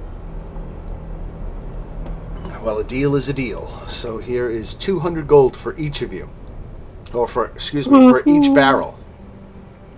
For each of us. For each barrel, 200 gold per barrel. So that is 800 gold altogether. Okay. Are we just gonna put that in the party treasury? I think we should go buy some healing potions. I know you have your healing kit, but we went right through that last time, didn't we? Fancy votes to put it in the party treasury. Yeah, I'll put it there for now. Because I don't know, if we're gonna go shopping immediately or. Yeah. Hold on to it till we go shopping. Yeah. Fancy just started shopping. So that's one quest done. Should we go back and see if he's still in the lower lantern? Or do we want to be bold and go right to the Vladimir Villa? Do we want to return the cart, or are we going to keep it? Well, we can return the card. And maybe keep an eye out for the kid? Did I ever establish the cost of potions of healing? Yeah, you said they were free. Okay. All right. I just wanted to. I was making sure I remembered it right. Okay. You said everyone had 10. Awesome. It was a double bonus act. I'm looking in the D&D Beyond, and I can see how many hit points they regain, but not the typical cell value. Maybe I got to do a Google search. Oh, by the way, Dan, I had asked this about last session. If we have some downtime, can I attempt through my alchemy supplies, attempt to replicate or at least identify that potion that we, like, accidentally broke? Because I'm really curious if I can, like, replicate whatever we lost. I would say you certainly can identify it. And depending on exactly what it was, you might be able to reproduce it. It depends on whether it has rare ingredients or not. Okay. What did we lose? There was a potion that Salim wanted to set their alchemist tools up against. Yeah, we found, like, some locked chests, and we smashed them open because we couldn't pick the locks. Oh yeah. And one of the vials broke, so I took a sample in case it was something cool. Yeah, let me see And if I could can see. go back and find that. Dungeon of the Dead 3. Let's do a quick search for potion. Alright, yeah, I see it. Each vial contains a potion of blah blah blah. Right, so with your alchemist tools, let's say that you identify it as a potion of fire breath. Okay. Next question is, how do you make a potion of fire breath? It's an uncommon potion. So let us see. 5e craft uncommon potion. See what potion brewing and ingredient gathering for how to craft potions. Alright, I'll have to do some reading on that. It looks like how to craft potions for D&D 5e. Here's this. I'm going to put this video link in the chat so I can actually refer to it later. There's a YouTube that actually is game related. There we go. So yeah, let me get back to you on what it would take to fabricate potion, because I just don't know those rules off the top of my head. Totally solid, yep. Cool. But you at least know what you missed out on was a potion of fire breath. Okay. So let's put you up here near Falogers. So you're not too far from the bathhouse and from one of the main gates into the upper city right there. We were done with the bathhouse, right? Yeah, that's how we got into the dungeon. Mm-hmm. You could always swing by and see what it's doing in the wake of your coming out. You killed a bunch of people. There were a bunch of bodies in the place. Presumably when the staff came in the next morning. So Yeah, but we told the guy at the gate about it. you told Zaj about it? Yes. Okay. So wouldn't he have taken care of that? Right. You're right. No, I'm just asking. No, I'm just not remembering the conversation with Zaj. So, but now that you mention it, it does ring a bell. And he We had said, to wait. yeah, it's like, Yeah, he, it's like said he said- he would consider it closed after like X amount of days where there was no attacks or something. or something. Correct. Yeah, like 2 weeks. Right. That's why we had to make sure we got that flame fire so it didn't get blown up, so we didn't lose our money.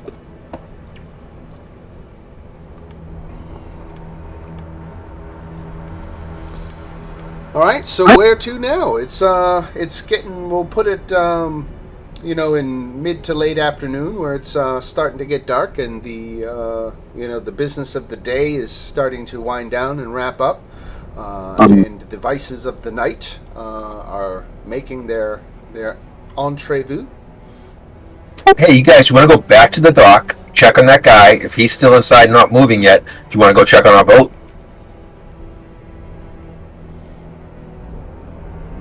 Checking what guy? Yeah, which guy is not moving? The lower lantern. Go to the lower lantern, check on that guy. Oh, Emmerich, right. Yeah. If that's down by the docks, and while we're down there, we might also take care of the boat thing. Let's roll. Sure. The boat thing? What boat thing? We have a Is boat. that the, oh wait, we have to kill the guards, right, or something? I have to kill Or the the rest old. of the people guarding the boat. Yeah. Or make a deal with Or Let's go do that. convince them to be your crew. yeah. They'll probably ask us for money, and we don't have a lot of that. You Oh, just We 300 could gold. try. That's our money. It's an investment into our business to make more money. But yeah, let's go deal with that. Okay.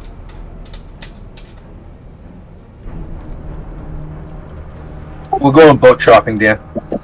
All right. So to the boat then. Right. I'm gonna let you, Dan. What's around this boat? Let me. Is there a place for me to get a perch out of sight? Probably water, but I deleted Salim.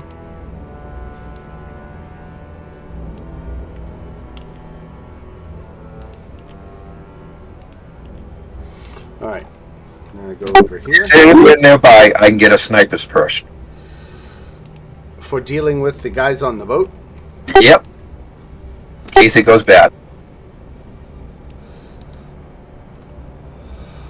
I would say sure.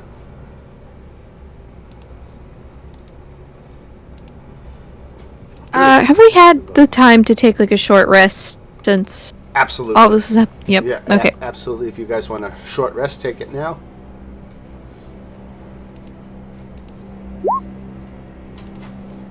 Do we also do we want to go shopping on the way? If we want to buy, if we need more healing kits, or we want healing potions or whatever.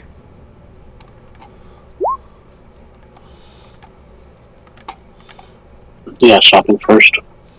Just in case these people want to fight. Just gotta pick up a couple of healing potions at the local shop.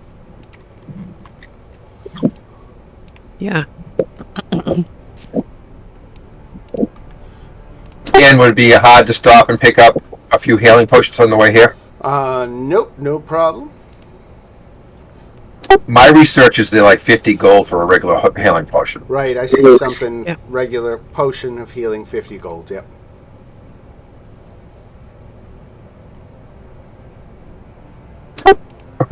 How many do you think we should get? Do we want to go to the extreme and get one for everybody? At I $100. No, have one. it'd be like 300. It'd be 300 gold to buy one for each person. Oh. Fancy has cure wounds.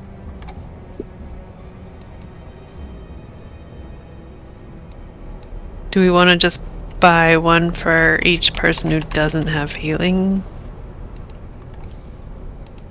We can do that. abilities? Yeah. Or the other way around. One Oh, for each it's person just- who does do healing, so that when Yeah, they go absolutely. down, you're not screwed. Well, I was more thinking the other day we actually ran out. We had nothing left for how long? That's also very true. We ran out of everything. Now we just buy one for everybody. Yeah, spend the 300 gold, put one on each person, then we don't have enough to worry about. Yep. I will deduct 300 from the party treasury. We also do have a bunch of stuff that we could sell. If you look in the party treasury, there's like necklaces and a ring. We have 2 rings. We have 2 moonstones. There What are, if we use those to give to the people working on the ship to buy their services, give them jewelry and whatnot? Yeah, we could exchange. I need one. Treasure. I need one gem worth 100 gold. You need one what? Gem worth 100 gold. So, A gem worth 100 gold. or a 100 or 10. Excuse me. Let me look at that spell. I'm going to be getting the 5 familiar one. I don't think we have a gem worth 100 gold. Okay, I'll buy it later. Okay, so I'll take it off the gold. And keep our treasure. Which type of healing potion is this? Just a common? Common healing potion, yeah. Okay.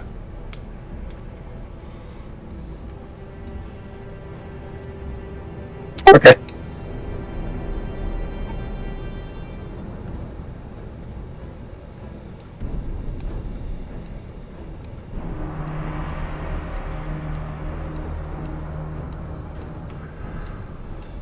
Is there anything else anybody wants to buy?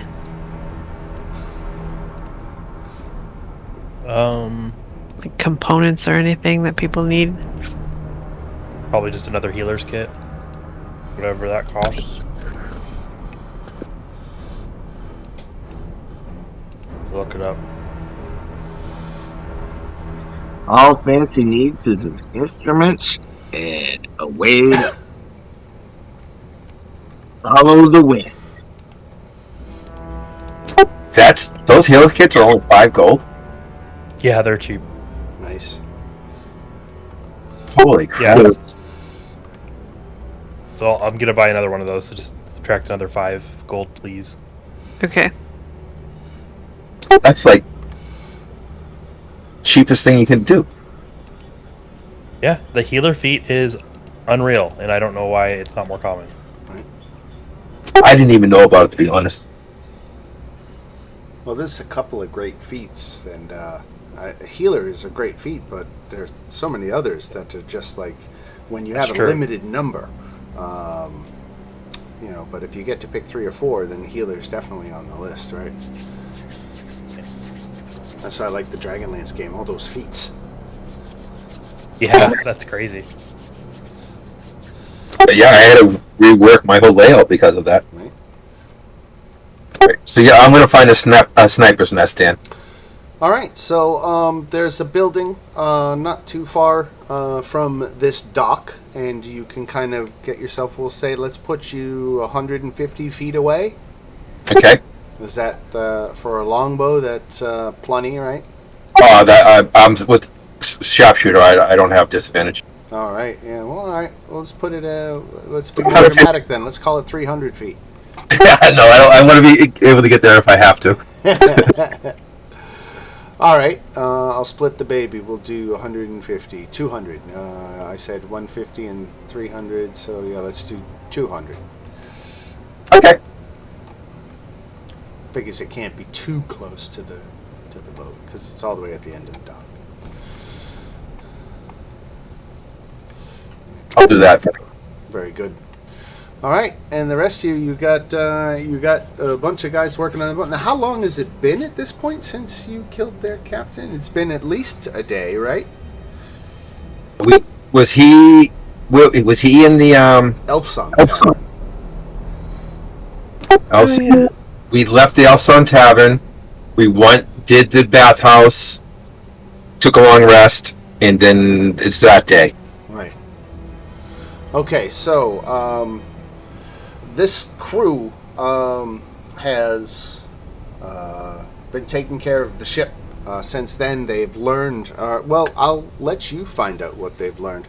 I've just decided in my head where they're at, so you can come up against that and we can have a dialogue. But right now, they're not even paying you any mind. There's nothing that says, hey, this is our ship now. They're just a bunch of guys working on a boat, doing the kind of stuff that needs to get done. And as you approach, they really don't pay you any mind.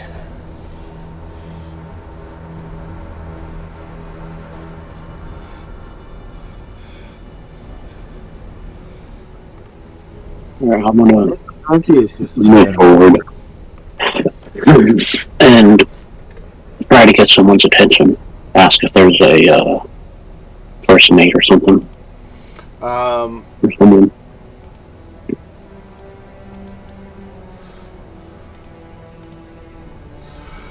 So this guy up here at the front of the ship kind of steps forward and says, I'm in charge. What do you need?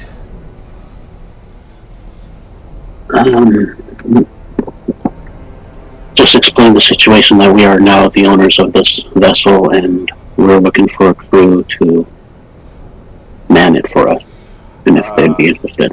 I think you've got your information wrong. You see, this here is our boat. Your boat. I think you're mistaken, my friend. It now belongs to us. By what right?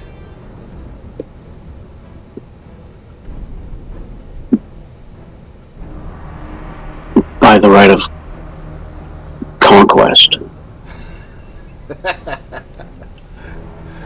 He just laughs. He said, well, you see, we had a captain, and he came ashore here, and then he didn't come back. So the way we sees it, me and the boys decided that I was the one who's going to be in charge now.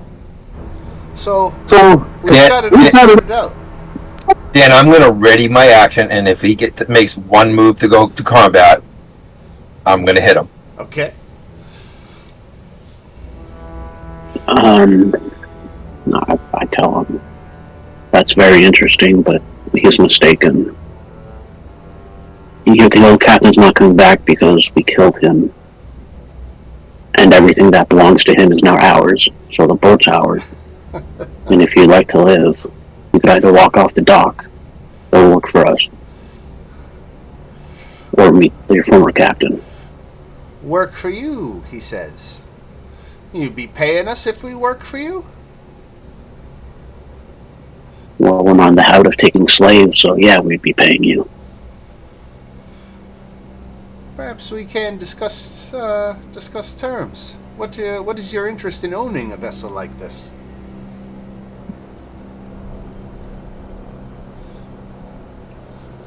Are we going to sell it, or are we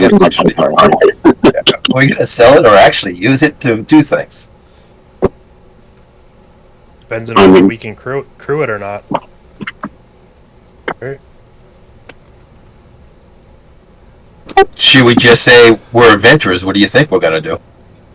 Yeah. By the looks of you, I say none of you know the first thing about sailing. Well, that's why we want you to sail. And to man the ship for us. Take us where we need to go. When we're not using it, if you wish, you could use it for your own gains if we don't need it. You guys maintain it. We have no problem with that. We just need it when we need it. Well, so I just looked up typical wages for a sailor every day would be 5 copper. So each individual sailor would cost you 1.5 gold in a 30-day period. I think we can afford that. 1, 2, 3, 4, 5, 6, 7, 8, 9, 10, 11. Let's just call it 10 for the sake of math. So that would be 15 gold? Per month? Would you like gold, or we have, as we said, we're adventurers. We have jewels and trinkets and plunder we've taken off of others. We prefer coin, thank you much. As you wish. So 15 for 30 days? Hi. Well, let's do a contested persuasion check. Can I help with that? Yeah, you was guys about to can say. make it with advantage because it's all of you. So Okay. you only got an 8, so you beat him. So all right, Okay. it's a 15 gold a month, and they'll be your crew and work for you. Okay. Cool. And in the meantime, he says it's clear as day. You know nothing about the sailing trade. So since we know what the hell we're doing, we're just going to keep doing it, and you just pay us in the meantime. Nice steady work. Very, we like it that way. Nice steady work for you, and available transportation for us when we need it. All right. And what is your name? I need a name generator. Chat, I think. Chat GPT. Here, hold on. I was about to Not say, Marcus. fantasy name generator literally has a generator for everything, Right. even non-fantasy Yeah. stuff. Yeah. Actually, Every race, guys, everything. where it's 15 gold a month, do you want to go to 30 gold a month and just make them be on our beck and call? And if we need them, they help us with other things? Aren't they all already on a back and call? Well, no, he's saying that, we're going to do things and stuff. But, I mean, on our back, they really work for us. If we need them to go with us somewhere, they go with us. Great mercenaries.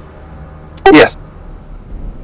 Are they mercenaries or are they just sailors? Yeah, it really depends What on what their about- skills are, but Yeah. they're What down. about 15 a month for sale and bonus for any hazard Yeah, pay? there you go. All right, I like this name that ChatGPT gave. So we're going to retcon the captain as a female, because I used a bit of a gruff voice. But hey, women can have gruff voices. So that's Captain Area Stormweaver you've been talking to, Ooh, that's a cool name. right? If I knew that name, I would have been a lot more apprehensive.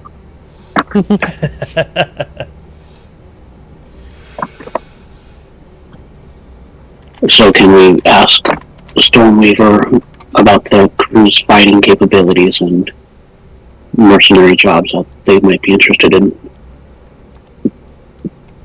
Or if they're just sailors working on the ship. I'm sorry, I was distracted. Say again.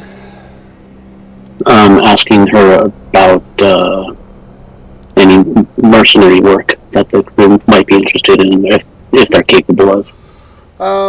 We're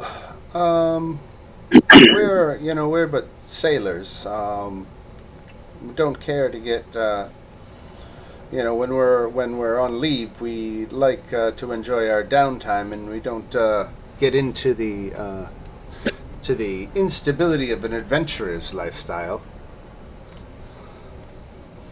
That's fair enough. But if it involves simple transport, we're always interested in that. That's fair. All right. So we won't worry about paying them bonuses for mercenary work. Right. Like, How many other adventurers have they worked for? well, this would be the first adventurers that they've worked for. But this is Baldur's Gate. They've seen hundreds of them.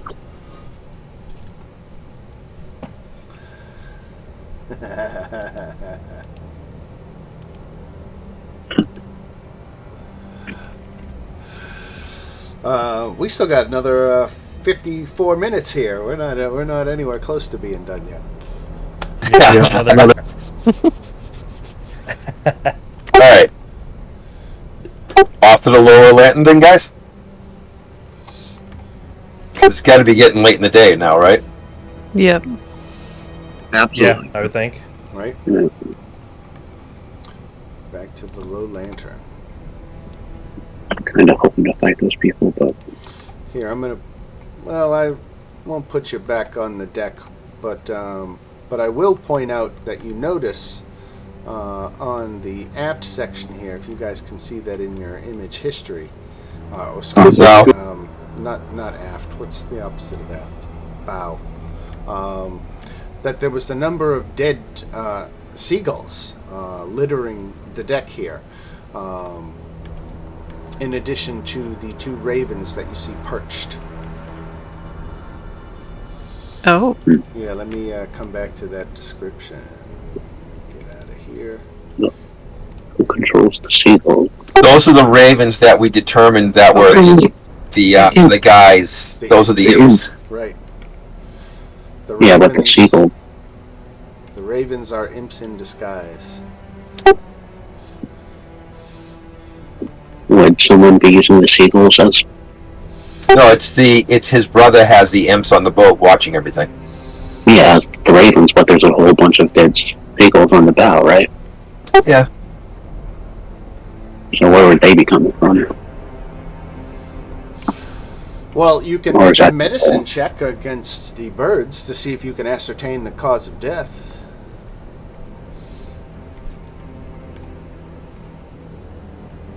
I'm not good at math. Me neither.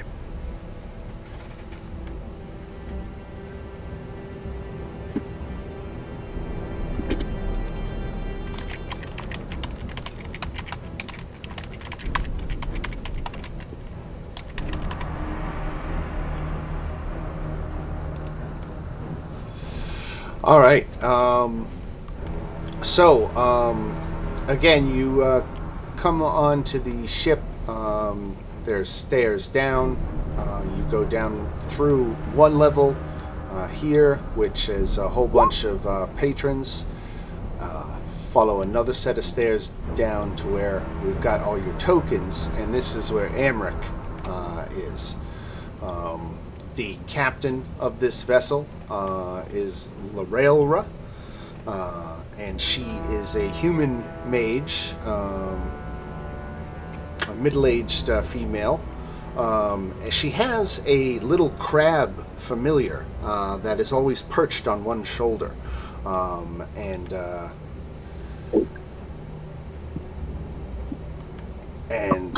she is out greeting people and serving drinks and snacks. This place doesn't do meals, but they do snacks. So it's not a full tavern. It's a little bit more of a gambling house. Beneath the deck, there's one more deck down underneath you, and that is where how do they turn it? The sleeping quarters and guest cabins are basically where they put the people who are so drunk that they're practically passed out. They put them down there to sleep it off. So are we actually I'm sorry, go all ahead. going? Yeah, are we actually all going in, or are we just is someone just gonna peek in to see if the guy's still there? Yeah, I don't think we should all go on the boat yet. Do you? No, I don't think so. We'd be out Is, and blending. is Kyle with us, or is he still outside? Oh, where's Kyle? Say again. I don't see your token on here. I'm assuming he Oh, there he is. jumped off the roof. I got him. All right. So you want me to park some of your tokens back on the dock and completely off the boat? Yeah, I don't think we should all go in to check to see if he's still there. All right. Who wants off? Who do we want to send in? I only think we need one person to check, right? We're just going inside to check to see if he's still We there. could send the bard in under the pretenses Yeah. that he's going to try to play another song. There we go.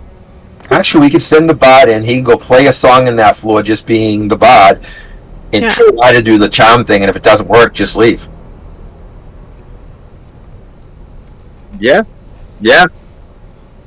All right. Put me up on the stage. Not even the stage. I'll find a spot. Hold. Jump on the table and start playing. All right. I'm gonna. And Fancy has never done this before, but he's gonna start with "Forever in Blue Jeans." It's karaoke night here at the Low Lantern, everyone. Open mic night. And Dan, I did a medicine check. I failed. Okay.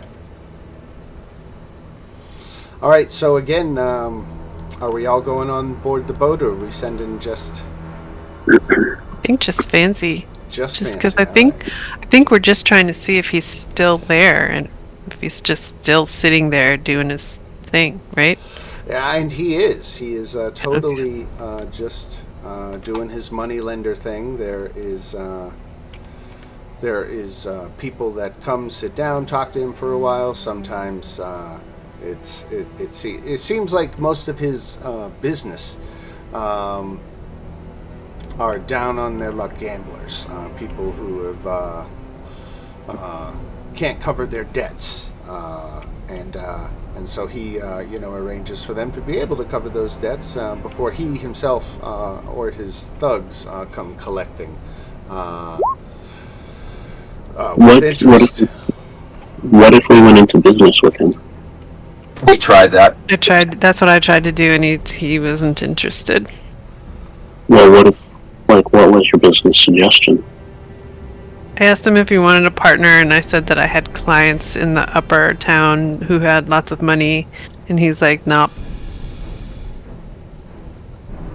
Well, I'm thinking now that we have to pay this crew every 30 days, what if we go through him to make sure he pays them? And then we pay him. Are you sure? You're just using that as a ploy. So Yeah. actually enter into business with him.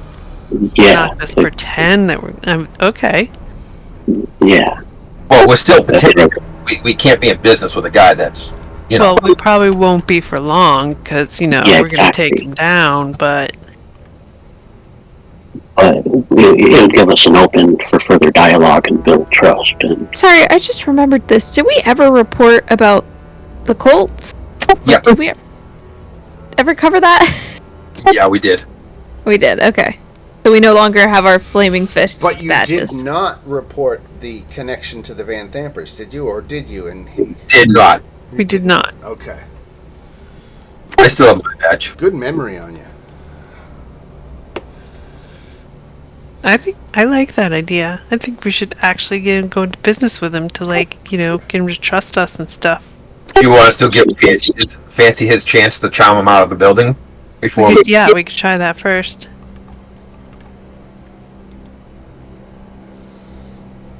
Let's do an enthralling performance, right? Yeah. Oh, I think he just disappeared. You can attempt to inspire wonder in your audience. At the end of the performance, choose a number of humanoids. Listen to it equal to your... So, easily to say, Amric and his 2 guards, right? Each target must succeed on a wisdom saving throw against your spell save DC. What's that, Joe? Your spell save DC? 13. 13. All right. So a wisdom saving throw DC 13. Change it so you can see the rolls. All right. And this is a wisdom saving throw. Hope he's not wise. Nope. Guard number 1, the little fiend that's next to him, has magic resistance, so he has advantage on his saving throw. Boom chigga boom, boom chigga boom, boom chigga boom. It's Cuban Pete. They can't resist it. All right, so a wisdom saving throw at advantage for Kashara. Kashara makes her saving throw thanks to her magic resistance. Not charmed. And lastly, Valtus, his thug bodyguard, is going to make a wisdom saving throw and fail. So Amric and his human bodyguard are both charmed by you, but the fiend, the small devil, is unaffected. Now, would he know his boss is charmed by this way?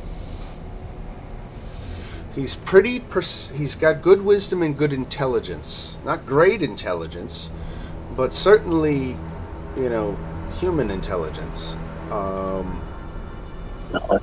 The reason I'm asking, could Fancy say hey to his boss, hey, let's go for a walk and have it for an old times, and have him follow him out of the place, and him being the bodyguard just follow along? Telepathy, correct me if I'm wrong, is you don't need to share a common language for telepathy to work, right? I think that's correct. I have no idea. That's a great question. Let's do a quick search. I think it's just a certain intelligence, and then it... Yeah, because I think, creatures that can communicate telepathically can communicate with anybody. Yeah, because I only see for... mind flayers and things like that.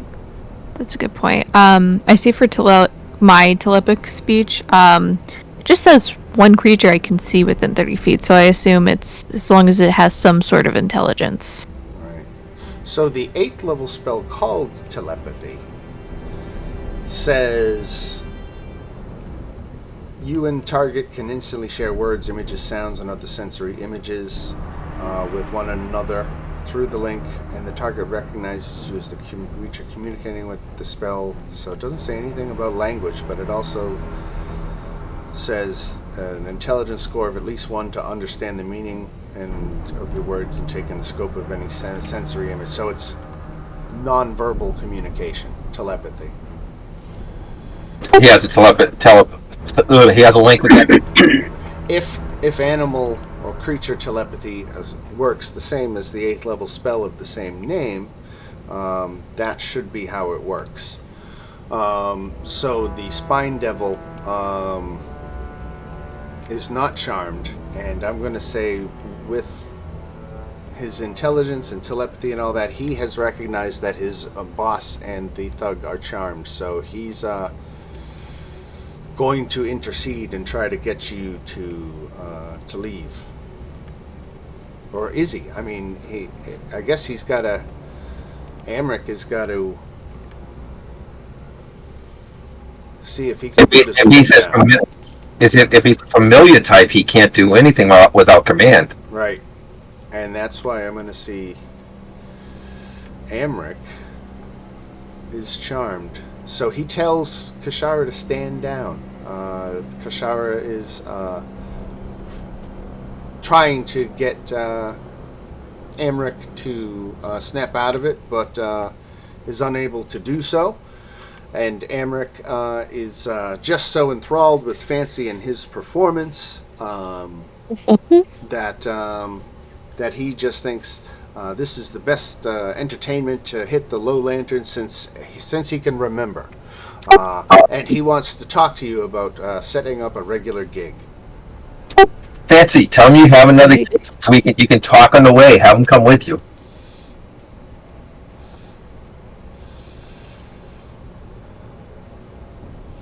Why do we need an outside to talk to him? Because then we can do anything without any guards or anyone interfering.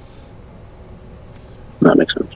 And all we can, where he's charmed, one of us can go behind him where the ravens are above, point a gun to, crossbow to his head and say, "We need to talk." And that'll get the mother's attention. It depends on how far we want to go. So Amric is not keen on leaving. He says it's just getting into the busy part of the day, and do you know how much money I'd lose if I didn't come here? But he speaks glowingly of Fancy and his performance. We're even going to say he gives you a 5 gold tip, which is very generous, right? A very generous tip. Imagine how much money he could make if he worked with Fancy. Fancy's the hardest working bard in this town. Right? You're the entertainment that this place has been looking for.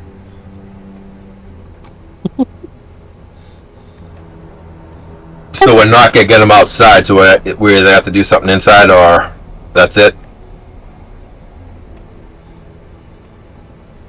We could still go talk to him.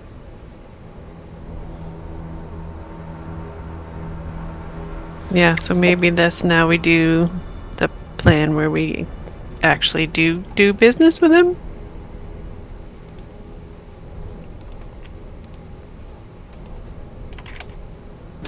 Try Or we just kidnap him.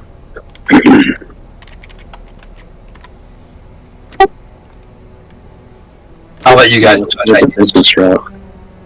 When this effect ends, Fancy, I'm going to say Amric is going to realize he was charmed by you, and he might not be happy about that. But you've got that.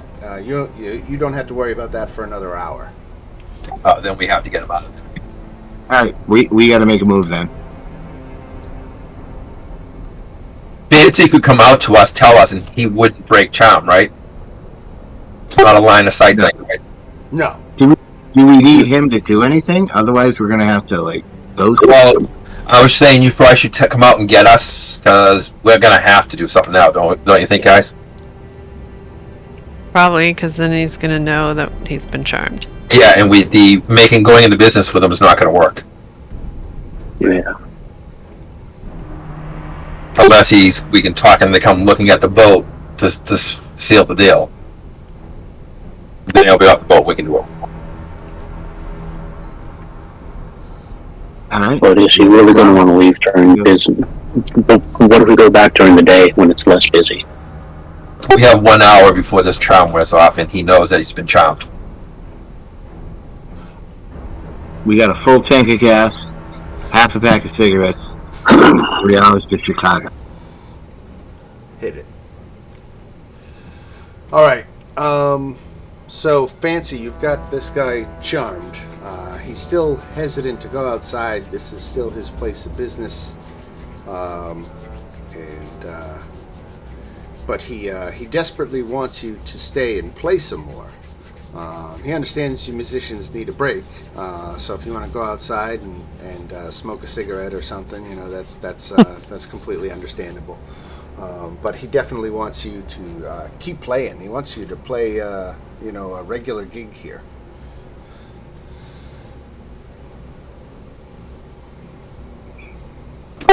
Who would? You gonna come out and get us? Yeah. Of course he is. He's once again, Fancy is in over his head. All right, Fancy's I go out up on the top deck. I talk to the group. They explain what's happening. I give them, we have basically 2 hours before we get totally exposed. 2 hours. Because we are going to get exposed. Because if I get exposed, we get exposed. So it's our problem. I thought it only lasts for 1 hour. Yeah, it only lasts an hour. But right. That's why we're all going inside there and talking to him. Well, we're going inside talking to him. If that doesn't work, I guess we're gonna have to pull him out. Yeah. Okay. So that's what we're gonna do, Dan. We're gonna go in, see if we can talk him out of the building. If not, we're gonna have to pull him out. All right, everybody going in? Yeah, yep. Yeah, I think we should. All hands on deck. Yep. We're all going to approach him at once. I'm gonna come down the stairs and try to sneak to behind the stairs where they're out of sight.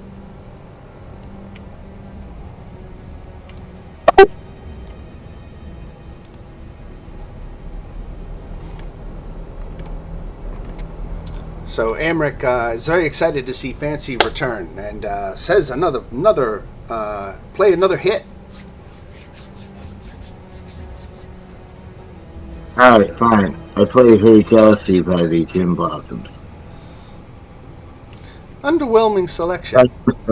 if I had to say myself, I'm a little underwhelmed, but you're the artist, so we'll go with it. That's the code. So Fancy is playing a tune, much to the delight of Amric and his thug Valtus, who is tapping his foot along to the music. And now Amric has recognized that you're at least comrades of Fancy's, and so he signals with his hand, a series of hand gestures, and this Kenku comes out from behind the bar with a number of drinks on a tray and walks around and hands them to all of you. And it is drinks, compliments of Amric.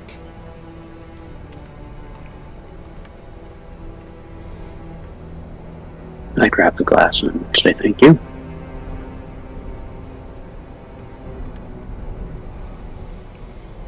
Fancy says, these are my friends. You broke up a little bit there, Joe. No. Fancy says, these are my friends. Does anyone else having trouble hearing him? He's trailing off. It's like it starts Yeah. off okay and then it trails off. Well, a certain time I thought it was intentional. Right. Yeah, kinda. Yeah, not hearing you, Joe. Sorry. You can't. Fuck. All right. We'll just assume Fancy is rocking the house. And we'll let, if any of you want to talk with Amric, now is your chance.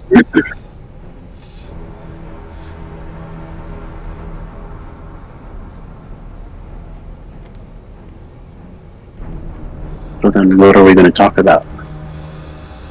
Exactly. Do we want to try to get him to come see the boat? Try one last ditch effort? Right? You could. Yeah.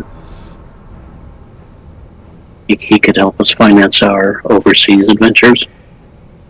Yeah, so we want to borrow money from him to And we, Well, how much of a loan are you looking for? I mean, it'd have to be a pretty large loan for this this venture we have planned. I might not have that kind of bankroll. Well, it might be worth your while to try to scrape it together. Hey, why don't you come see the boat and you'll see what I mean? Before I get up and do anything, I gotta know how much we're talking here. I've only got an access to certain amount of funds, and it sounds very grandiose what you're talking about. well, we need at least 15 gold a month to provide for our people under our employ. Upkeep and other expenditures. So it would be more of a monthly.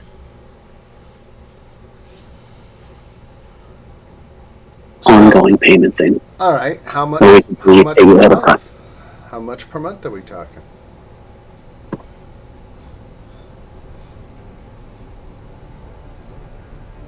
Should we ask for 15 or I more? mean, that would be the minimum, and then everything Yeah. above that would be bonus. You know, we could offer more things to our customers. We could offer more amenities, more exotic travel. So like 30 gold a month? Right? It sounds like we're trying to set up a revolving credit account with them. Something like Yeah. that. All right. If we have to put up the ship as a collateral, so he would have to go and look at the ship. Yeah. Dan didn't anticipate such a financially savvy group. I am prepared to give you 20 gold a month, and I would like to see the ship before agreeing to anything final. That sounds Is it nearby? very wise. It's not all the way on the other side of the city, is it? It's nearby, I hope. How close was it, Dan? It's nearby. It's nearby. According to the map, it's just right at the docks outside, right? Right. All right. He says, it's not dark yet. The evening crowd hasn't come in. I've got a little bit of time to go.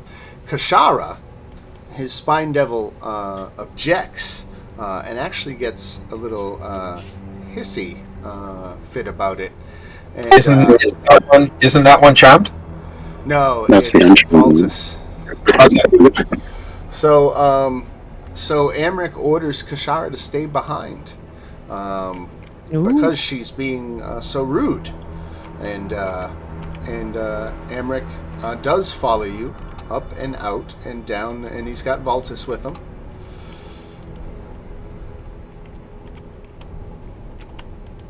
We did it. You talked him off the boat. I'm going to leave a little behind on the next floor up to see if the imp tries to come out. If he tries to follow his master. Yes, definitely. As you get up and back onto the deck of the ship, when the ravens that you now know are shapeshifted imps, they one of them stays behind, but the other one drops, and because you're looking for it, it's easy enough to see that it's definitely following you.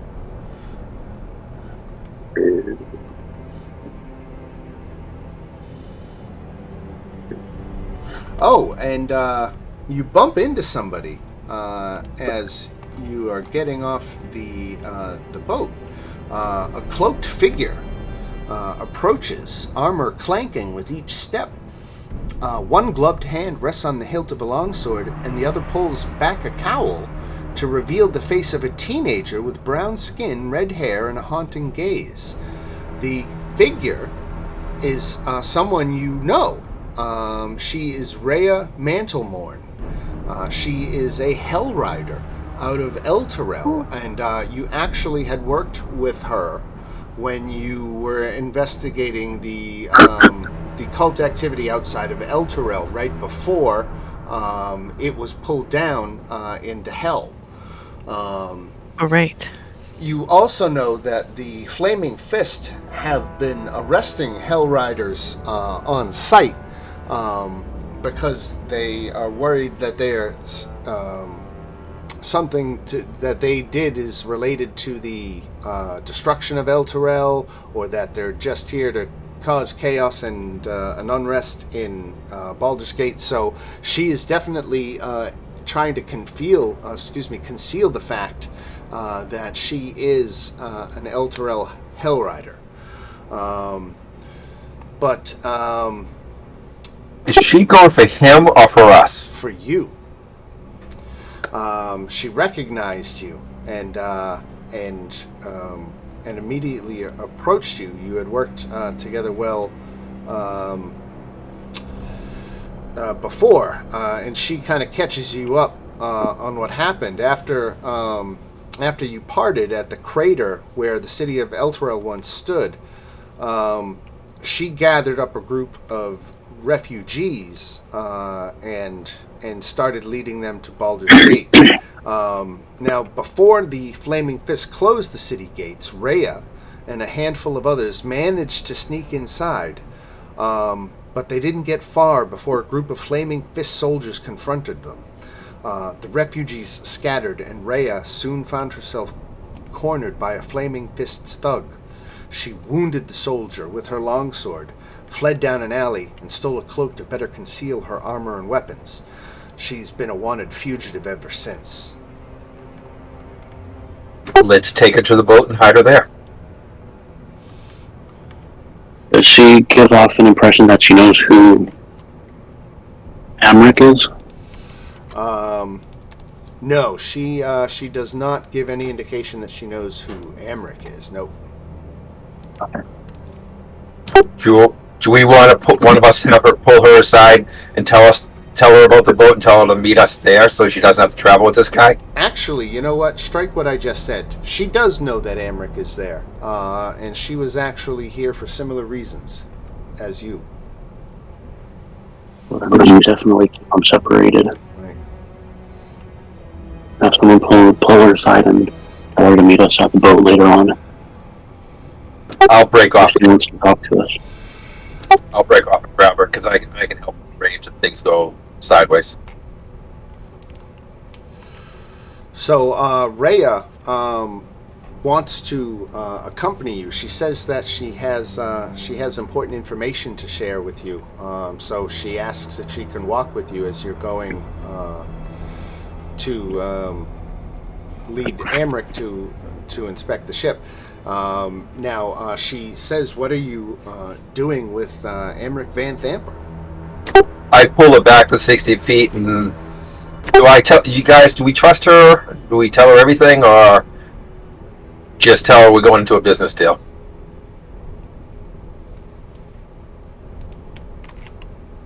I would suggest just a business deal.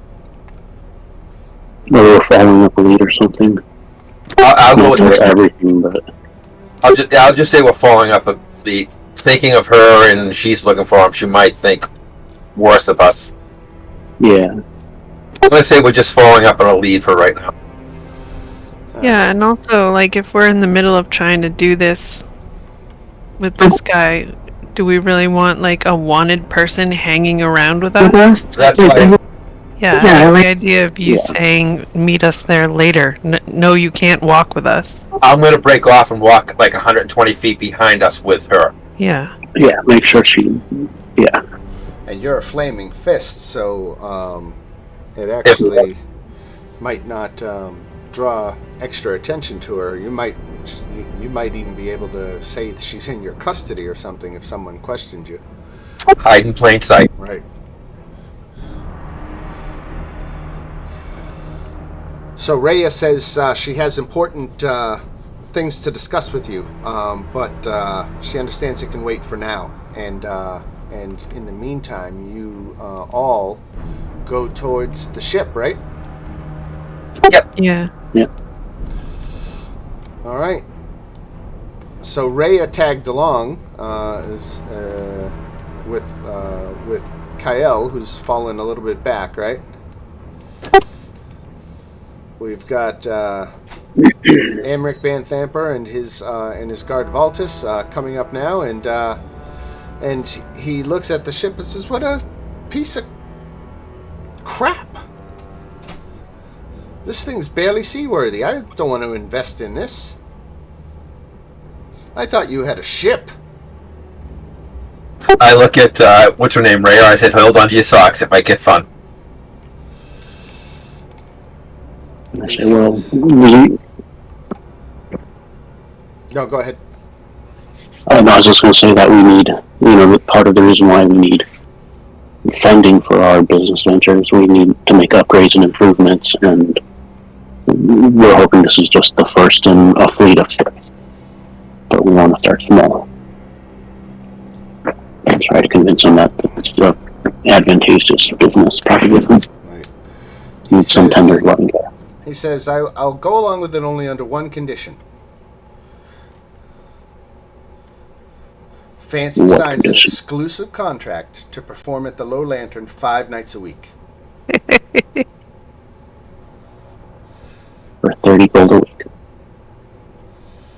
I'm sure No, that can he work would for be. tips. I mean, Yeah, I'm sure he'd be amenable to that. How about you come on the ship and we'll go into the little captain's quarters and we'll sign paperwork there. It's a nice comfy desk. And you can get a better look at the ship. Make a deception check. Fancy looks forward to this arrangement.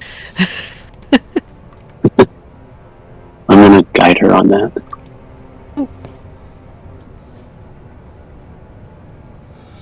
With guidance. Guidance, D4.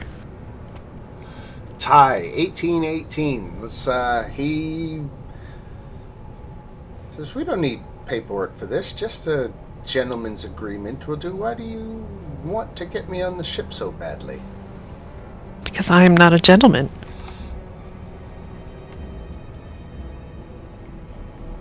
True enough. Wouldn't it be 18, 19? Yeah, dude. 15 plus 4 is 19. Over is 18. Yeah, is it his roll or my roll? Because if it's his roll, then that's a 19. Let's flip a coin. 1, 2. It's Muriel rolls. 3, 4. It's Dagon's roll. Oh, All right.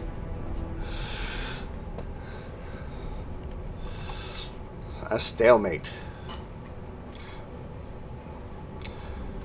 I think it's time me and Valtus maybe got back.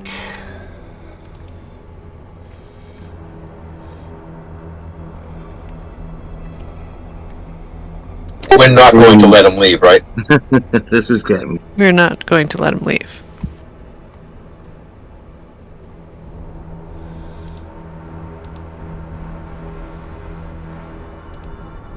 so is he walking back or is he still staying there?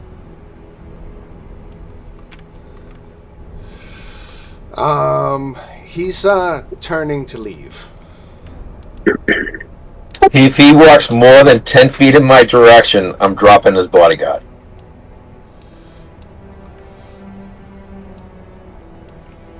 Doesn't his bodyguard love Fancy though? Yeah, they're still charmed, right? Not forever. But can Fancy convince them? Can Fancy talk to them and have them stick around? Can try. Fancy says, listen, I need you to come on the boat because I wrote a song just about you two. You guys have really moved me, and you've inspired me, and I have a song that's going to knock your socks off. But we have to do it in the correct... I mean, it's technical, but you have to have the right, like, area in the room with the correct, I harmonics. couldn't agree more. We gotta have the right room in the right area, and I think the acoustics in the low lantern are perfect for you. Let's go back there right now. All right, get him. And he starts coming in your direction. And you see what I did. All right, roll for initiative. That's at the bodyguard. That's all of us. Yep. Side things go side. Ooh.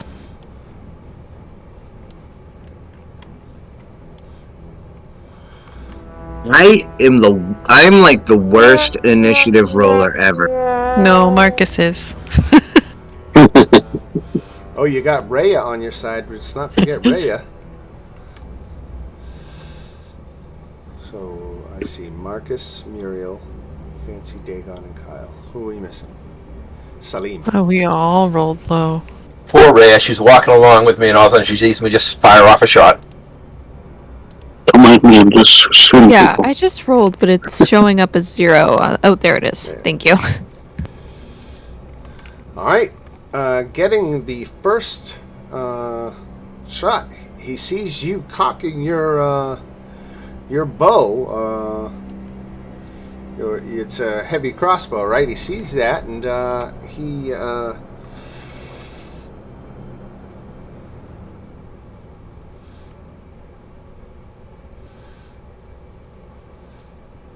okay.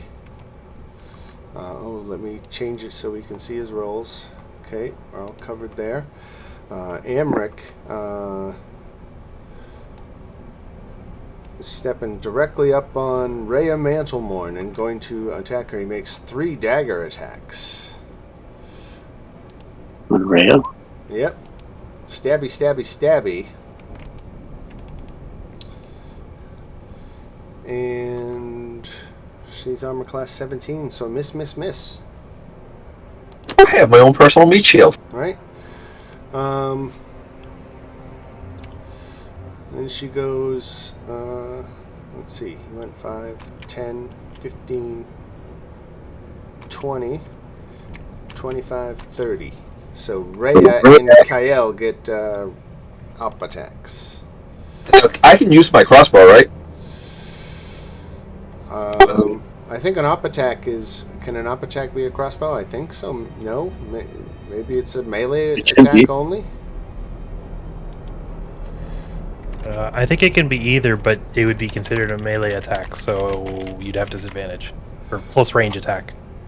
It says melee attack on it. Yeah. Okay, there you go. I thought it said something like that, right?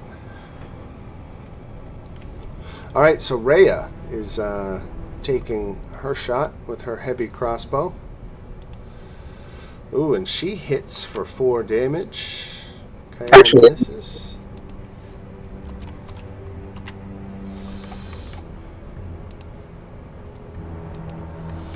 And then we go to Voltus. 5, 10, 15, 20, 25, 30. Comes up here, and now he's gonna attack Kyle.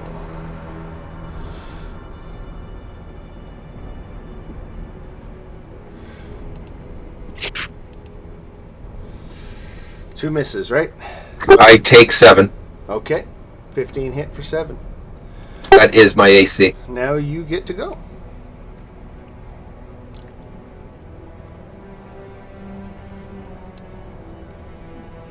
Got me in hand, and I don't do melee.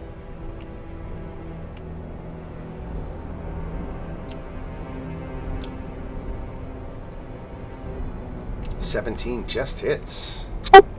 Oh wait, The thug, Valtus, yeah, no, that easily hits. He's got armor class 11, so that is 4 lightning damage.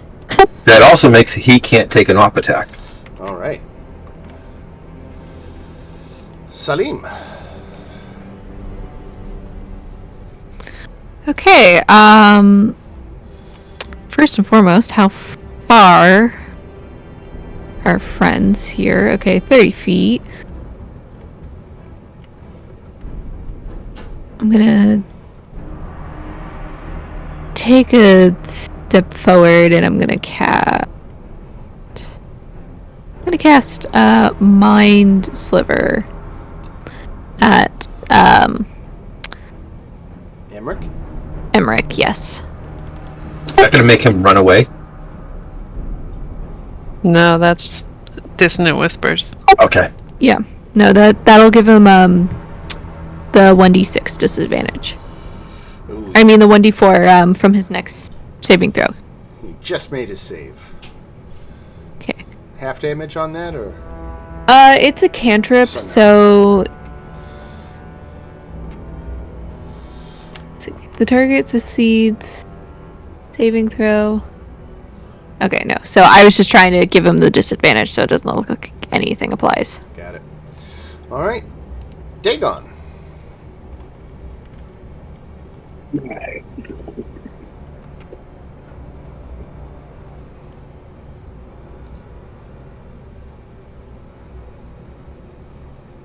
Dagon jumps So he- off the pier into the water. Exactly. Wait a minute. I'm just kidding. There you go. Is that still in the pier? That's on Yeah. the pier. Right. I would never expect that, though. Just jumping into the water. Right. You could make a wild athletics check to clear that distance easy. What is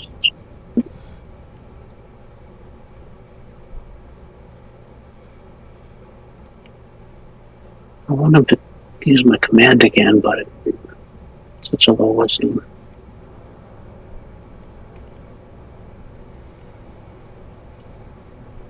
I'm gonna toss.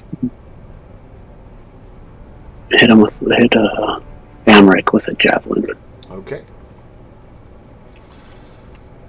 Emmerich has a good armor class, but not that good.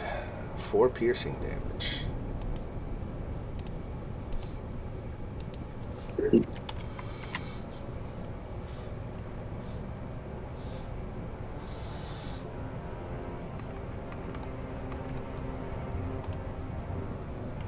Yeah, that's it. All right, then we go to Fancy. Alright, I'm going to use a slot.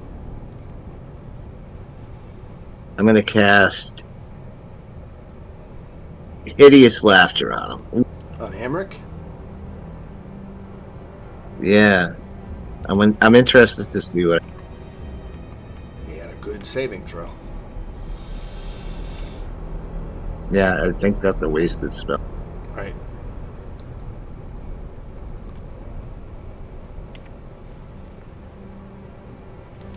All right, Rhea, for her part, asks Kael, who should I go after? Emmerich.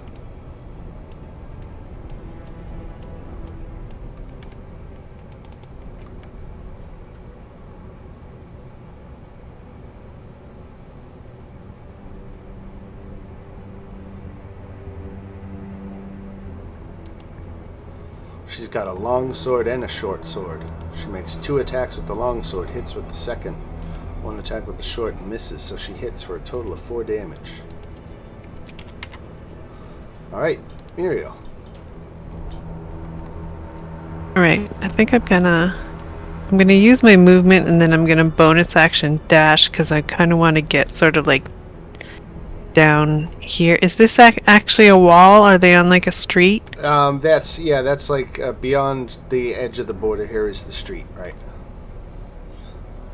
This is more wooden docks that they're standing on right at the bottom. Okay. So could I say that I was standing like south of what this map shows, or Yes. is there a wall? Yeah. Okay. Yeah. Because that's what I want to do. I kind of want to scoot like And let me try way this. down, kind of as far as I can down. But it's. I don't think I can actually go down there. There we go. Okay, so I'm gonna kind of be more down here. And then turn and shoot him. And I don't get advantage, but I do get sneak attack because of Rhea. Yes, true. Which target, Emmerich? Yes. All right. Ooh, a hit for 11. All right, and if that's it for Muriel, we go to Mr. Foster.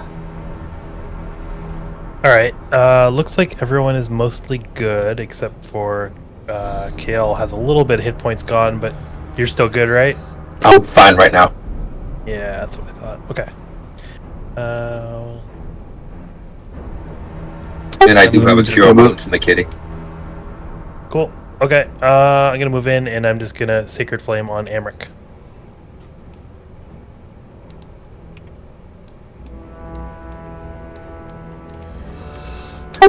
Do we want to try to take him alive, or is it too late for him? I think we can knock him. If we do non-lethal, because I think we want to try to use him as a hostage for leverage with his mother. Yeah, I was thinking the same thing. I just want to yell to Rhea, take him alive. Yeah. Okay. Emmerich disengages. Runs away, gets that far. Vultus intercedes, gets in front of Rhea's path, and attacks Rhea. I think that's 2 hits. No, 1 hit. 5 bludgeoning damage. Kyle.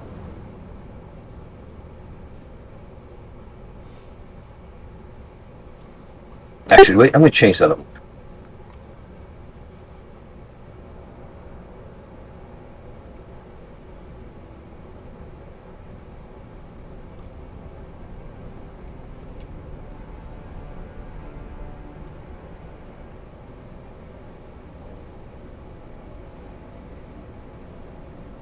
What's his AC? Not that. 17, so it hits for 3 damage. And bring him 15 foot towards me. 1, 2, 3. Salim. Okay. Wow, he's getting. Actually, Dan, that was 10 foot. I'm sorry.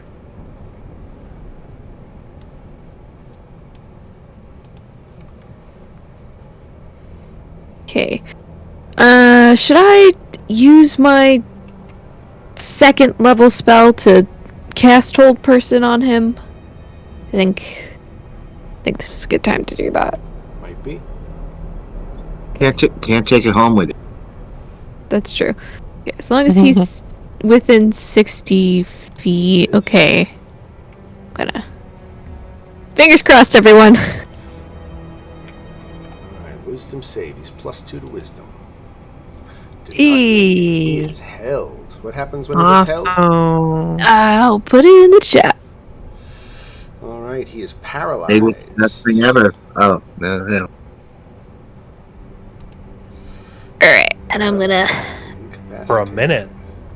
make my way over very slowly and, like, very, ominously for him. Like, no, you're staying right there, buddy. He does get to make saves. So we gotta make sure he doesn't save. Don't At save. the end of each of its turns, the target can Yeah. make another wisdom save, right? And it was, just to refresh myself, it was DC 13. Okay. Alright.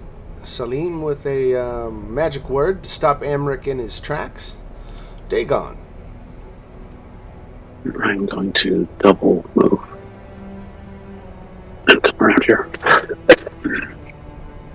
We still have the guard that's not frozen. Yep.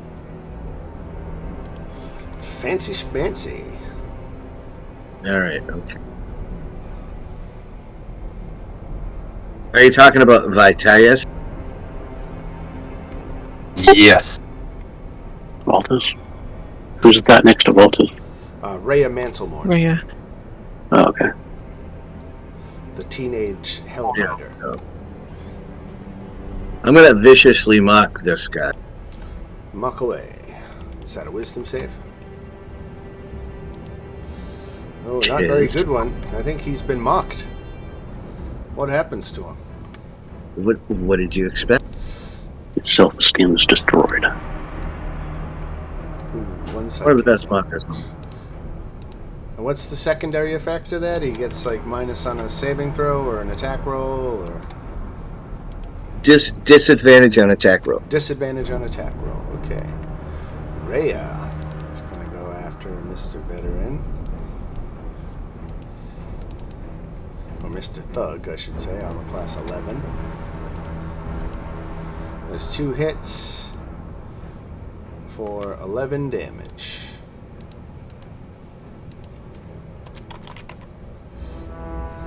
Muriel.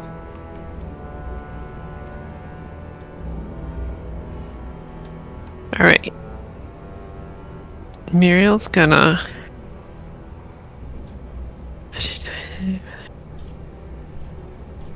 Okay. Movement and bonus action dash to kind of keep ahead of them. Okay. Then turn around and shoot the bodyguard.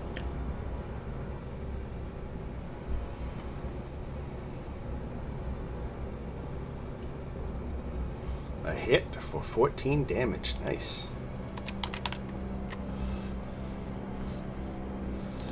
Marcus, the real Marcus. Yeah, screw that other guy. I know, right?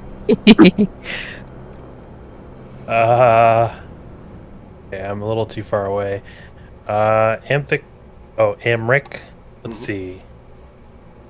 He's paralyzed right now. He's paralyzed. Does hitting him unparalyze him?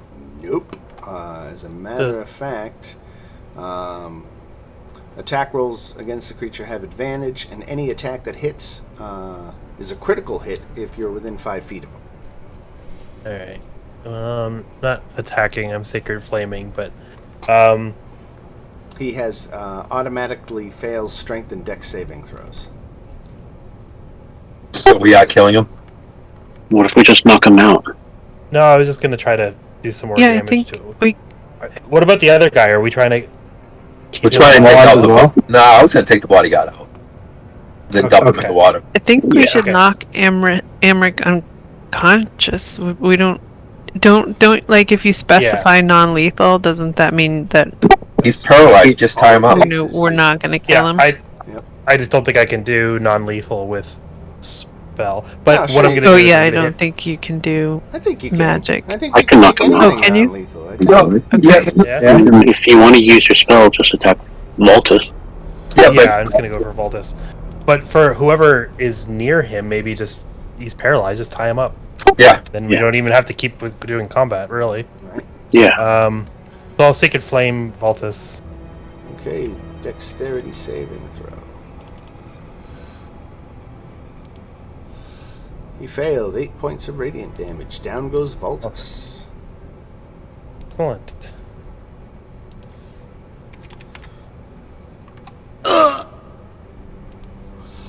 Now, Marcus doesn't get to do much except repeat his wisdom saving throw, DC 13. He is still paralyzed. Kyle. I tie him up.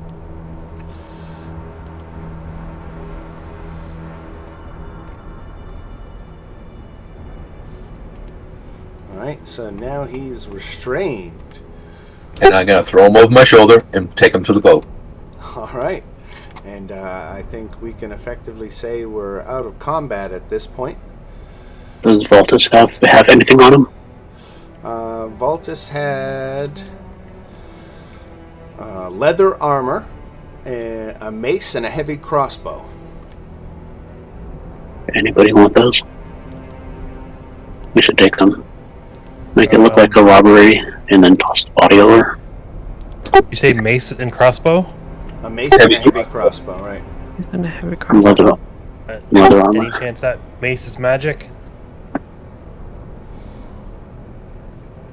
You want to spend 10 I have minutes to a- cast Detect Magic? Probably back on your boat. We can take the weapon crossbow anyways. We can pick one up Take it anyway, yeah. Yep. and get extra weapons we can give to the crew when they're needed. Yeah, And then take it toss the anyway. body over.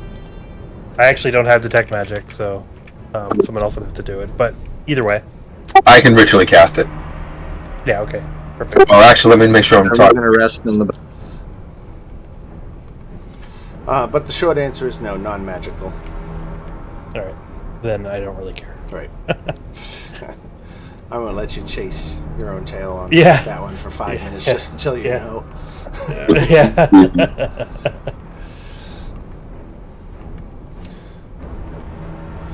So now you have Amric Van Thamper as a prisoner, and you can figure out how you might leverage that to gain access to the Van Thamper Villa and find some hard evidence that the Van Thamper family is responsible for funding the Cult of the Dead 3 and all of their nefarious activities. So that is where we'll leave it for this week. You've got a new de facto member of your party now in Rhea Mantlemorn. She's tagging along with you as long as you don't object. And I think that's it. Let's see, where do we have to where do we go next? It's really getting into the Van Thamper Villa. And maybe talking with Thalarma, or meeting Thirstwell, the third son of the Van Thamper family, and we can. Just for thought, Mm-hmm. we can always get out every bit of information about the villa out of the guy and then storm the castle. Yeah, we should interrogate Yeah. him for all the information we can get. Right. Yep. And we'll leave on a cliffhanger. But it seems you've gathered some attention as it's now growing dark.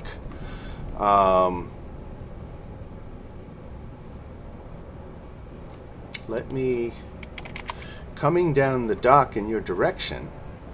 You know what? I'll think this out more before I commit to anything. I was thinking about throwing an optional encounter here, but I'll just make a note to think about that during the week and throw it at you. All right. So that does it for tonight. Thank you all very much. I hope you all enjoyed. It was a fun one for me, so thank you much for that. And anybody planning on not being able to make it next week? Anybody got plans, or no? Doesn't sound like it. Okay. That was like, instead of wolves, why don't I attack you with hippogriffs? Instead of wolves, I attack you with hippogriffs. No, you're going to do a. Right. Yeah, a little. No, I like it. It's something, in the book. It says more encounters for Baldur's Gate, and I was looking at it just now. I think it would be fun to throw one in there. I think at the start of next session. Yeah, right. All right, everybody. Well, have yourselves a good one. Thank you all for playing, and we will talk to you in the multiple chats, and I hope you all have a good one. Thanks, Dave. Thanks for running it. Hey, no problem. All right. Right on. Excellent. Have a good Have a week. good one, everyone. All right. See you Bye-bye, guys. everybody. Bye.